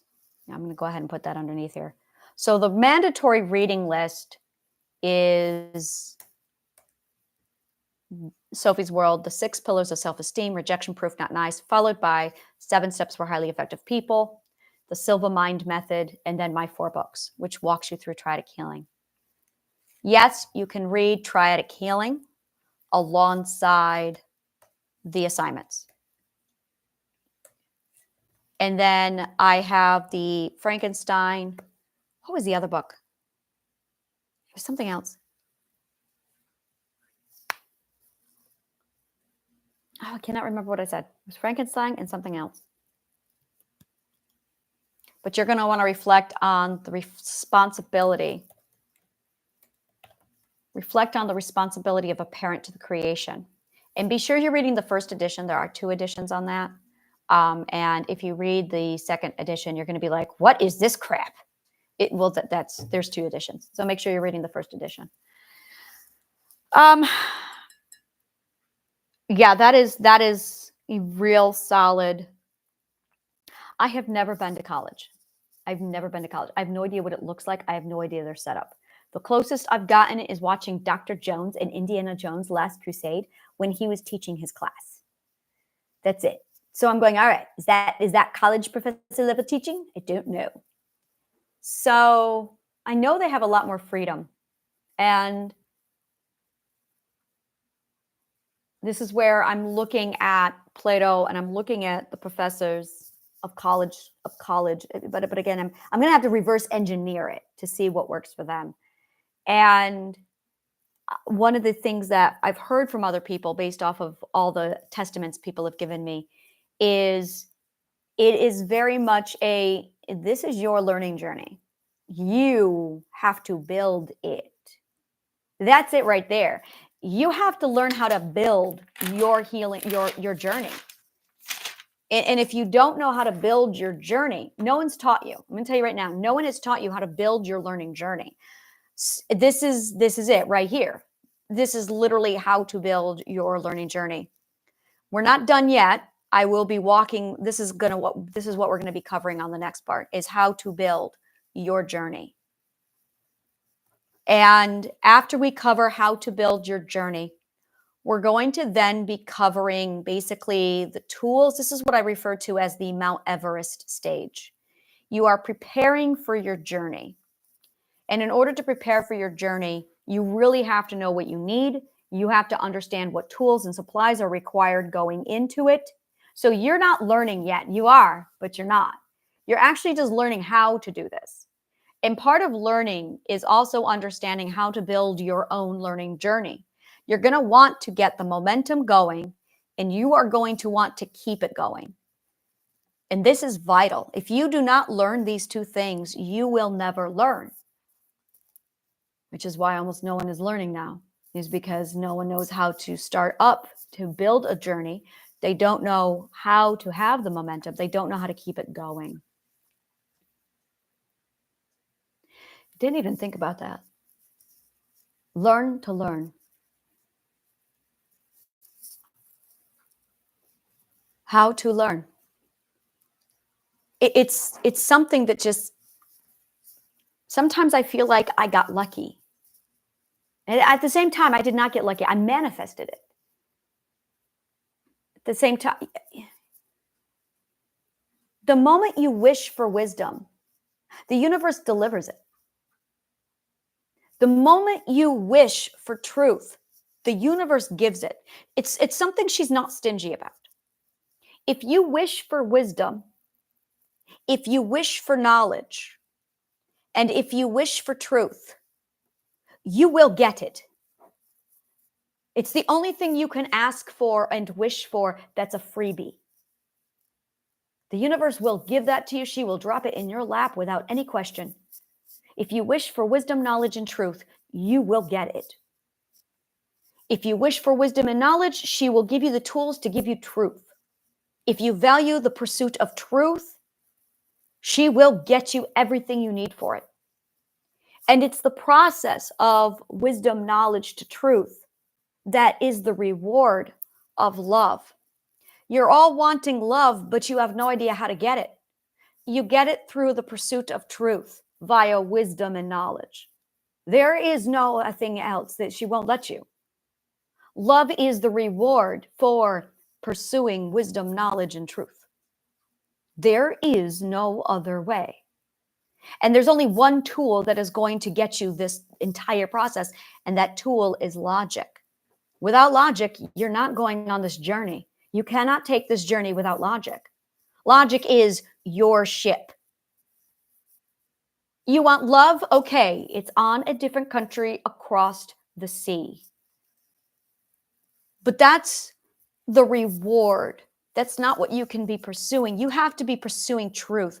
Truth is the only thing you can pursue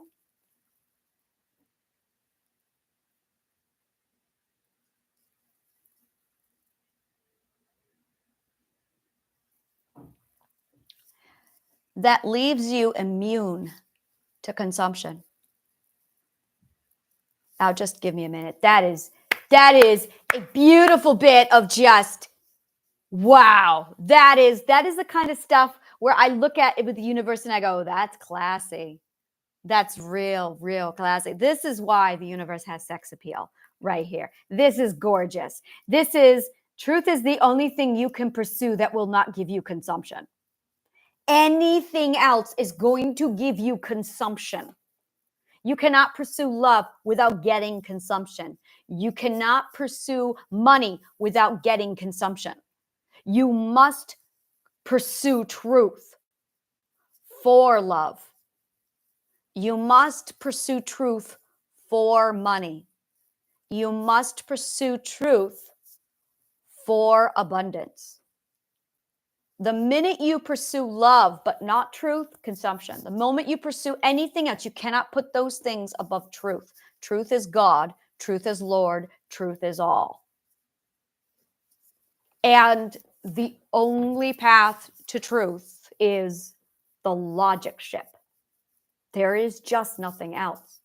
That journey is literally wisdom and knowledge. This is your pilgrimage. It really, there cannot be any other way to put this. This thing is something that keeps coming up over and over again. And this is where you are a pilgrim. You cannot step into these walls without becoming a pilgrim. You cannot take on this journey without immediately becoming a pilgrim. All students are pilgrims. Learning is pilgrimage. There is nothing else here. It's the ultimate call a duck a fucking duck. Like, this is what it is. If you are pursuing anything, if you want to grow, if you want wisdom for truth, logic, and love, you are immediately entering into a pilgrimage. Our students here are called pilgrims. That's what this is. You are on a pilgrimage. And there is no opinion in these walls. That's for the ignorant and the stupid, because they live a life without logic. They've broken the code. Literally, the literal code. Not a creed, a code. We have a creed here too. The creed are the 12 ethics, but the code is logic. It's that pure. It's that simple.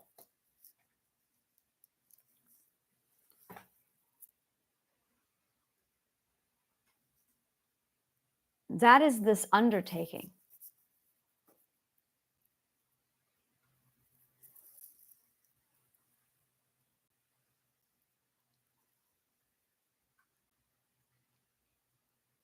If somebody had told me this stuff when I was a child, I would have been all over it.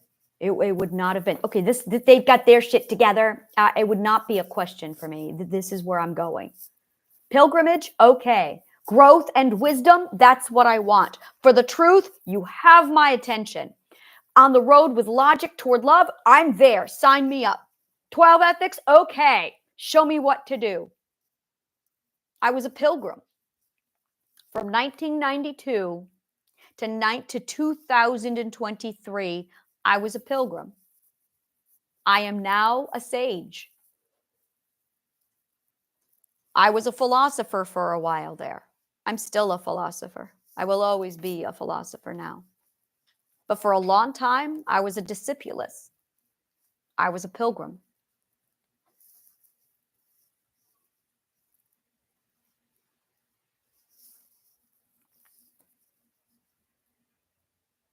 I think I finally have my marketing. I think I finally have it.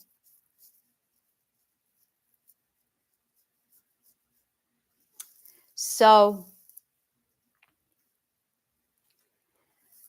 the reading assignments, everything is posted on my recommended reading list, which is on the link below. Let me just check to make sure I have that. I should. Nope, let me go grab it. The reading list is under the healing stones at the Healing Garden.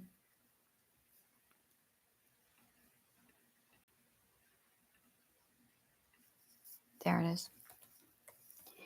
And we have assignment 1 for logic, assignment 2 for humanity. And I am huge on mixing television and TV. How to watch TV. We're talking about that. That is coming up. How to watch TV. That is coming up.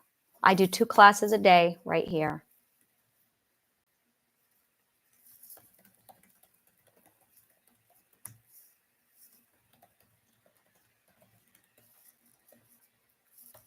And as I go through this, as I put this all together, it will be synchronized. So it's literally go through the reading list, and there it is. There's the curriculum.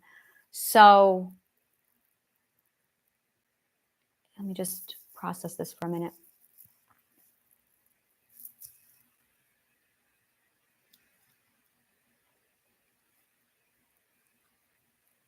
Simplifying this and summarizing down is the integration process back into Plato's point. And once you find that final single point, you've completed it. So you start off with the statement. This is a body of a letter. Same thing, where, hello, this is my thesis. This is what I'm here for. Here's the body of the letter. And then this is the summary. This is the closure. And this is the conclusion. Plato's point. And there it is. There's the logical formula. You will find this pattern in everything. Everything. And once you realize that you live, die, breathe by this pattern, then it's am I living by the pattern? You have free will, which makes you sentient. And that's really what free will and sentience is. Free will and sentience is your conscious ability to choose the pattern. Everybody else is doing the pattern with or without you. They're just doing it instinctively. Cats do it naturally. Okay, they're sentient. They are just that tuned in. Okay, so never mind everything I just said because it's contradicting it. It doesn't make sense. Let me think about that for a minute. Sentience and free will, is it? You always have free will. Whether or not you think you do is your problem. You do have it. People do not understand what free will actually is, which means you are going to need an education on what is free will. And when you understand what free will is, you'll go, oh, you mean I did have the choose to choose my abuses all along? Yes, you did. Oh, that's what free will is. I can choose to have them. Yeah, that's free will. Once you know what free will is, you realize, oh, I had choice all along. Sentience. Nope, I don't know what sentience is. I'm going to have to go back and reverse engineer that and figure that out because I thought I did and now I'm don't. Nope. That's a whole lot of logical mess and I can feel it. So we're going to just wipe that all out, clean it all up. Sentient is something else. I'm going to look at that. See, sometimes I'll say something and it doesn't make sense and I go, whoa. That's not right. Let's break all that down and let's clean up the logic because as soon as I said it, I could feel the wrong words. And that is what I refer to as exploratory dialogue. Exploratory dialogue is when you mix and match all of the words to find the truth. And when you do that, you listen to your logical core to match up the logical truth. But in order to do that, you have to have the natural word defined in order for that to go on. We also need to go over the natural words, the natural word or the logic language. Okay. Yeah, I want to do my own logical course. I want to break down my own logical course. This is actually it. But yeah, I would, definitely. I will be doing my own logical course. This is all of it, is understanding that it's this formula over and over again. And that what you're really doing is breaking down the construct of the formula. So when you study logic, what they are really teaching you is the construct of the formula without telling you. There again, this is an example. No dipshits, that's just an example. So when you are taught something, you need to have it defined, and then you need to have the theory, which is the logical progression, and then you require an example to show you the pattern. The logical progression is the pattern. So you need the definition, you need the pattern, and then you need an example of the pattern. Bad teachers only give you nothing but the pattern, example. That's what PEMDAS is. So when they're like, please excuse my dear Aunt Sally, PEMDAS, they're just giving you an example of a pattern without defining it or without giving you the actual logical progression of the pattern. It's an order of operations. Order of operations. Finding the order of operations is part of logic. So when we get into the logical course of what to learn and what skills to learn and the disciplines, we get into all of that. So you're going to have the actual course, music theory and all of the different academic disciplines, but having them in the right order of operations, making sure you're going with the right tools, making sure that you have, that's all different. That's entirely different. So definitely use Khan Academy. Jump into Khan Academy. You can walk through all of his program. He's done. He's got it. Making sure you're doing it in the right order is where I step in. Great. He's got all of his stuff there, but it's, I mean, he's gotten a great logical, like there, but you need to be doing all of music at the same time. You need to do a binge on all of it. This is the indulge part. You need to indulge on nothing but the academic discipline, and then you need to move on to the next one. And that's how you learn moderation.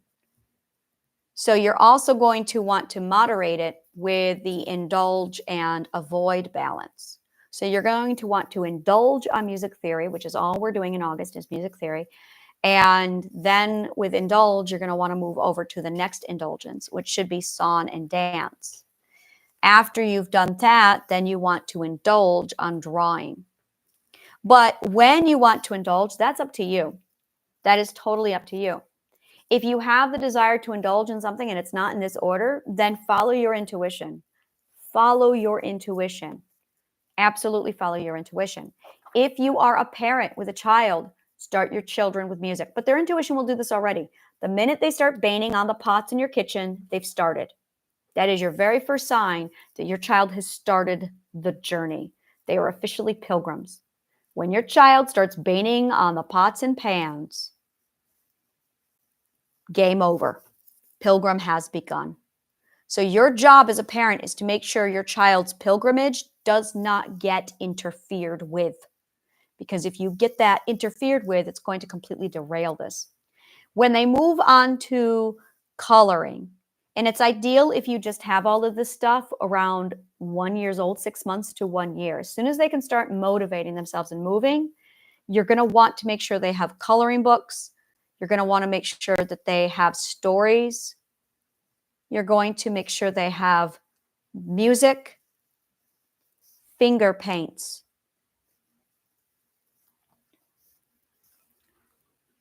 drawing, sculpting, Play-Doh.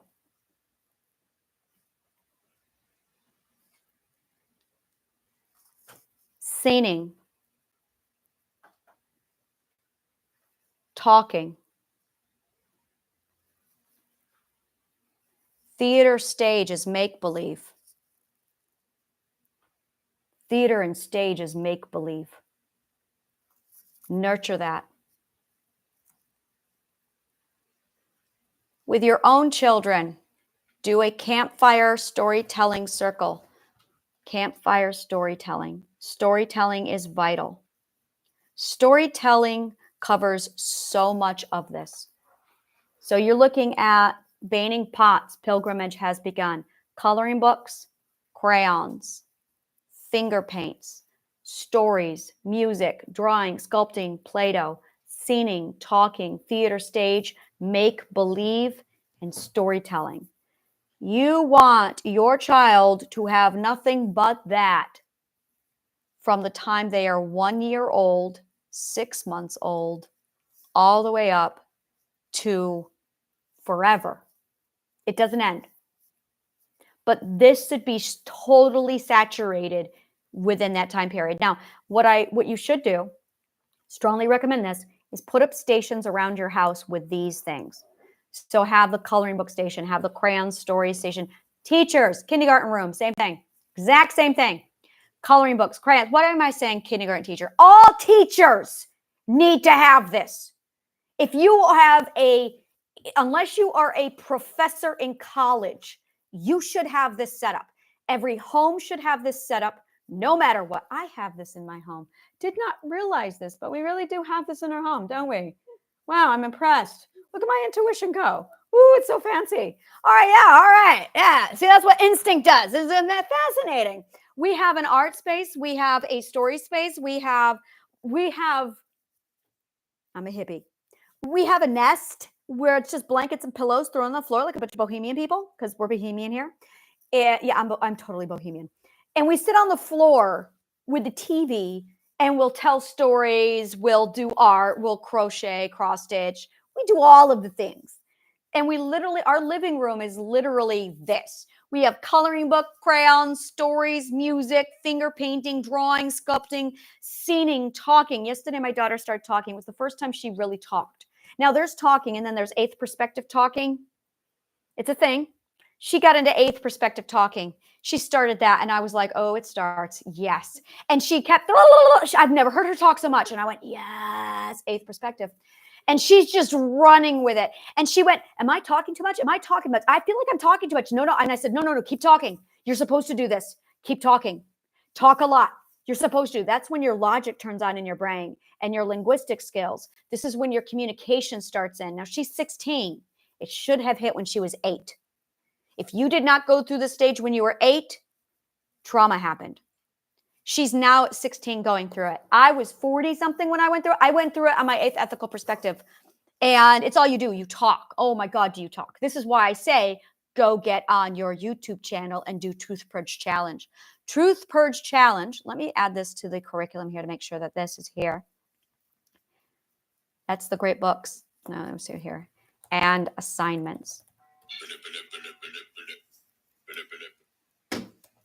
Okay. So this is the Truth Purge Challenge.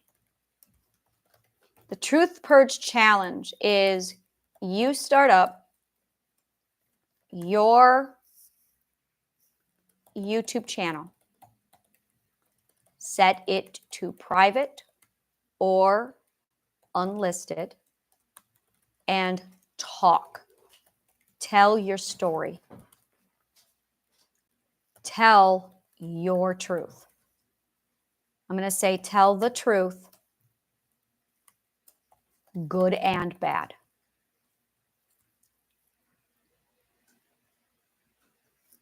And practice talking. Do not allow chat on your YouTube channel. Do not do it. Do not allow those assholes to comment. Don't do it. You're going to get trolls and you are being vulnerable. You do not put yourself out there for vulnerability like that and allow assholes to access you. You may be great, but there are a lot of assholes out there. Do not allow comments on your channel. No one has the right to comment or opine about your story. You are doing this for you to learn to speak safely. You are being heard. Your followers are the ones who will cheer you on and who will learn from your truth purge just how human they are. So this is the Truth Purge Challenge. This is vital to, this is an ongoing assignment. This is an ongoing assignment. Document and record your journey, 100%. I cannot emphasize that enough. So the Truth Purge Challenge is something that, absolutely, it's huge. It's so fucking huge. I would not have been able to do the healing that I did without YouTube. Use YouTube as your therapist. Don't vent your problem to your best friend. Don't vent your problem to your husband. Just put it on YouTube. It does not have to be public. Put it on YouTube. Get it out of you. When you speak, you are purging. When you are speaking, you are purging. It also allows you to remove the logical code, the toxic one, the mutant, so you can see what the logical code actually is. So you're releasing the mutant and you're locating the pure one. You can release the illogical one there's a whole process to it. When I got to think about this because I haven't really broken this part down, but when you have a contaminant inside of you, you can either choose to release it, you can choose to free it, you can choose to purge it, or you can choose to pass it on. And if it's wrong, you've passed on the mutant. If you're freeing it, you're literally releasing it in a way that if it's bad, it's a purge. But if it's the truth, you're freeing it. It's amazing. Truth is freedom. Truth is freedom. So when and this is all about intent, by the way, this is intent. Intent is the choice of how. Intent is the choice of how. So when you intend to do something, you have chosen how to do it. So if you have bad intent, it's because you've chosen to do it badly. We're back to free will again. Free will starts with intent. So you have free will, and then you choose an intent. You pair that intent up with an action. So free will, intent, action, and now you can use strategic deliberation to execute. So when I sit here and I tell you to do this stuff, it's literally the formula for purging your mental illness, because your mental illness is coming from that logical code. So free will leads to intent, leads to action, leads to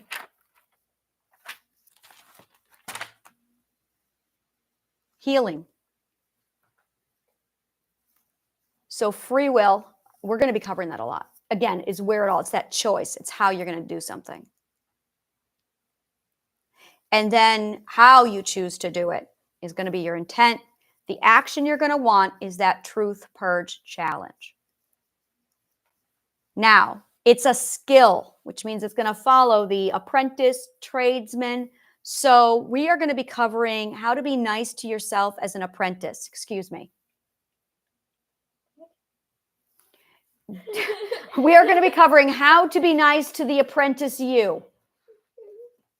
My daughter's an apprentice. Well, I would say she's probably a tradesman now. She's toggling. Some of her art skills are tradesman level. Some of her skills are apprentice level. Yeah, so art, you're going to have some skills that are apprentice, some skills that are tradesman.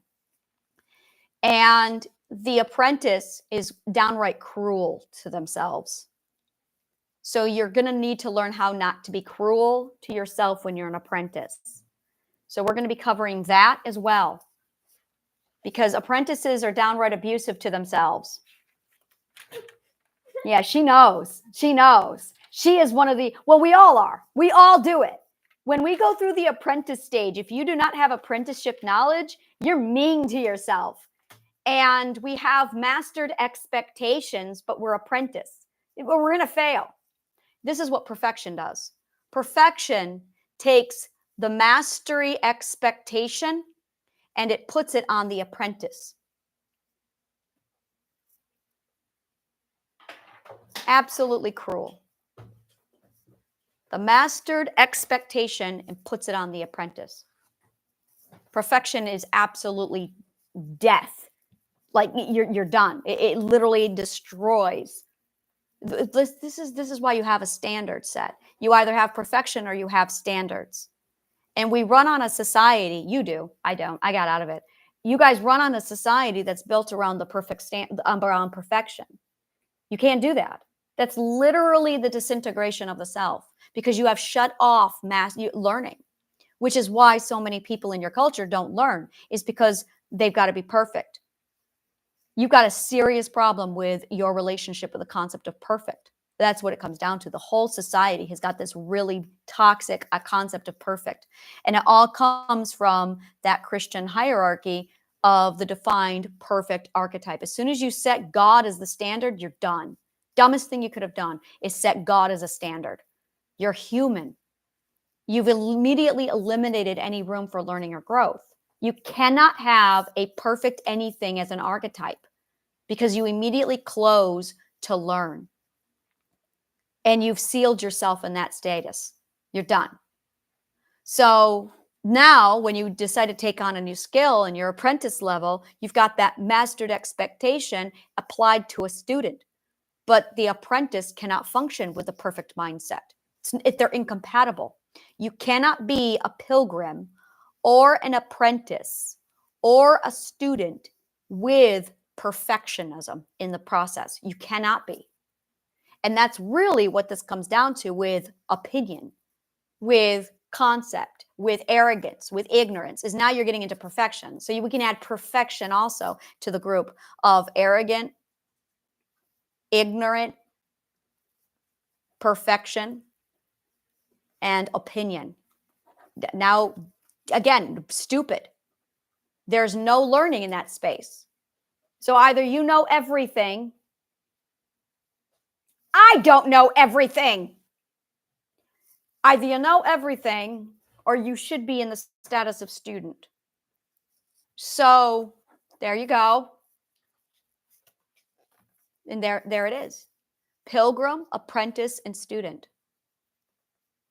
But again, we're back to the order of operations when it comes to the stages of learning, where you've got that stupid stage, and then you've got apprentice, tradesman, master, philosopher, sage. So yeah, there you go. That is it exactly. That is it exactly. I can see it now where people, and I know where this is going to go. I can see it very clearly. And this is one of the hardest things I have is I'm here in the future and we're there in the past or present, my past, your present. It's really, like I said, it's really different here. So I'm at the future and I can see people wanting in, and it's basically a, who am I going to let in?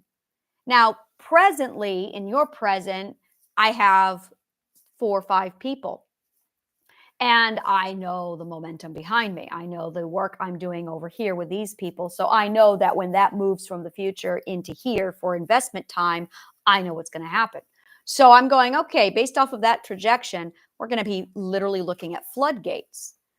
And I'm going to have literally spiritual people. We're going to have the stupid group. And getting through to these guys, and they're going to argue. They're going to become very aggressive. And they're going to be narcissists in that group. And I've already started to see this. I get about, for every person who comes to my doors, 2 out of 3 of them are narcissists. 2 out of the 3 of them are too stupid to study here.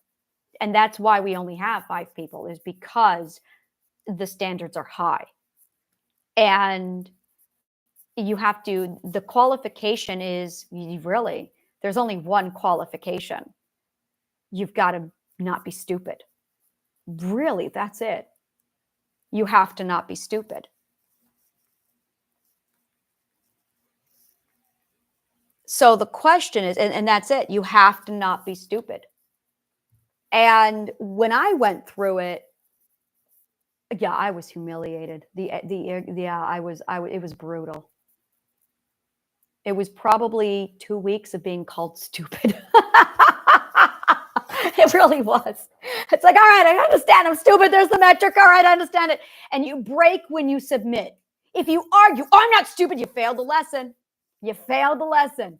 It's you've got to admit it. You've got to admit it. And it's your ego versus the teacher. And I'm like, I'm not doing that. I'm not doing that. And it's just, by the way, you guys only got like 5 hours of it. No, I had 2 weeks of it. Yeah, I went easy on you guys. You have no idea. It was fucking brutal. But you're going against stubborn. Stubborn is another one in there. Stubborn is it. Stubborn is it. That's in there too. Stubborn. So, but I'll tell you, once you break the first time, you're broken for life. You will be a student for the rest of your life. So what I saw was 2 out of 3 people who came to my door weren't qualified. They were not at all qualified. And it was an understanding of, yeah, it's understanding the metric of, you got to know you're stupid. Because until you say, I want to learn, you want to learn, well, that means your ego gets at the door. You cannot learn with your ego. And so many people, 2 out of 3 people, try to learn while holding on to their ego. And as a result, that slows it way down. You can't do it. You absolutely cannot do it. So once you get to that point, and it is a very delicate balance of knowing, okay, I'm all right in relativity too. Here's the standard. Now, where are you in relativity to that? Ooh, what is this? Which book? Oh, that's awesome. We have coloring books. This one's a really advanced one because the back of the pages are all black so that it it doesn't leak through and there's no bleed. That's like a really high quality book.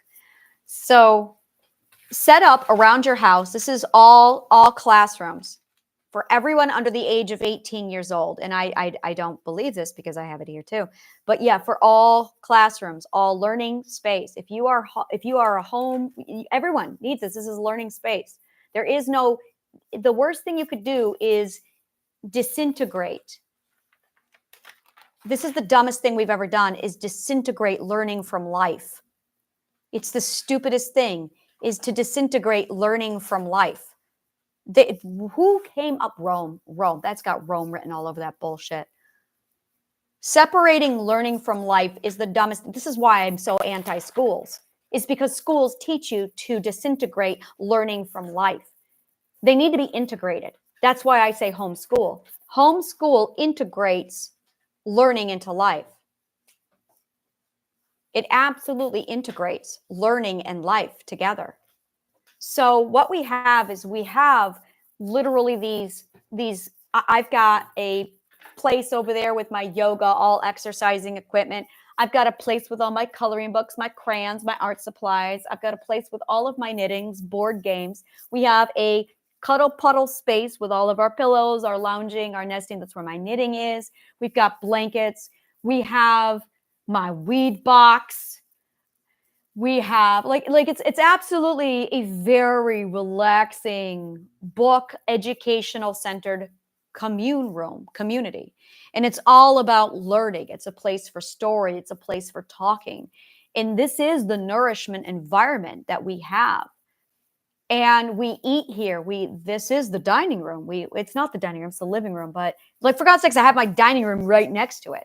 And it's the idea that this is literally the communion room, the commune room. And it's a free for all. There is no do your homework and then you can do that. We don't do that here because the homework is integrated into the play. The homework is the play. Learning is the play in the ancient Greek mindset. There is no separation of it. Play is work, is learning. They're simultaneous. Play is just how you do the work. It's how you learn. Whether or not you're working, well, that is the process of learning or building. And it's so funny because so many business owners will walk into building their own business and they get this, oh my God, I cannot believe how much I'm learning about myself. Do you have any idea what work is? Work is the process of learning. Work is the process of learning. Learning is growth, which is the expending of energy for nourishment, from nourishment. So you get energy and then you spend the energy, which is the growth process, which is learning, which is also what we call work in physics. See how really illogical words are when you actually define them, break them down, and see how they're being used out there. Like, play is just how you do it. Work is the process of play. Learning is also it's the process. So work and learning are the same thing, which is also growing. It's all the same thing. The only thing that's changed really is your focal point. Is literally your focal point. But if your focal point is truth, true knowledge, true goal, true happiness, truth with a twist, you're going to get whatever. But the process is play, which just means with enjoyment. So that's it. You take joy and imagination, you then pursue, which is the growing, the learning, the working, the truth of the focal point. And then when you take that process and you repeat it over and you put it wherever, you're going to get the same thing over and over again. So yeah, when you're building a business, you're actually playing, you are growing and nurturing yourself out to be where it is you want to go. The only problem and pain you run into are the assholes who get in your way and interfere with the process. That's the only problem you have, are the assholes are in your way. You don't have the right knowledge or you don't have the resources. So if you lack the resources, it's because you're trying to start up an engine prematurely. Because had your parents, everyone done everything right by you, you would already know how to be a resource generator to get your goal. So you're trying to do resource generation without knowing how. You lack the knowledge, so you don't know how. You have a bunch of liars interfering with you, so you're getting derailed, making it harder. So now you have interference. You have a lack of knowledge. You're not a resource generator. Oh, but you're trying. That's why it's hard. That's the only reason why it's hard. Once you have the right knowledge, you remove the interference, and you know how to become a resource generator, it's easy and it's done. It doesn't have to be hard. The stupid make it hard. Only the stupid make it hard. If it's hard, it's because you're stupid. And the people who know this are the ones who go, oh, I should learn. And they go learn. So if it's hard, it's because you're stupid. If it's easy, it's because you're smart, because you're learning and you know how to learn. So that is what our agenda here is, literally is to show you how to take all the hard parts and then how to make it easy so you can just do it. It's literally like from hard to easy to done. And it's literally just following the exact same formula, order of operations. It's so fucking easy. And again, I put this out here. It's on my website where we have under the healing stones, we have the ancient Greek dictionary. So you can see what the words actually mean. So you understand, oh, that's what this is supposed to mean. So easy means easy for you. I'm learning this in the right order and I am learning this at the right time. Or I am doing this at the right time. Hard is I am not learning this in the right order or I am not learning this at the right time for me. Simple with 3 or fewer components, complex with more than 3 components, complicated to be made unnecessarily difficult or has not been simplified. Good means good for you. I'm weighing the behavior choice against my ethical integrity, and this is ethical. Thus, it is good. Bad is bad for you. I am weighing this behavior choice against my ethical integrity, and this is unethical. Thus, it is bad or unethical. If it's unethical, it's hard. If it's unethical, it's hard. If it's ethical, it's easy. You just need to know the right order of operations, which you get when it's ethical. It just keeps going back over and over again on the same loop where it goes back to that knowledge, wisdom, logic, growth, love over and over again. So that is what we are doing then is we will be covering free will, how to watch TV. We will be covering the natural words, logic. And we're going to be breaking down all of that. So that is what is coming up. Thank you so much. And may the truth always find you.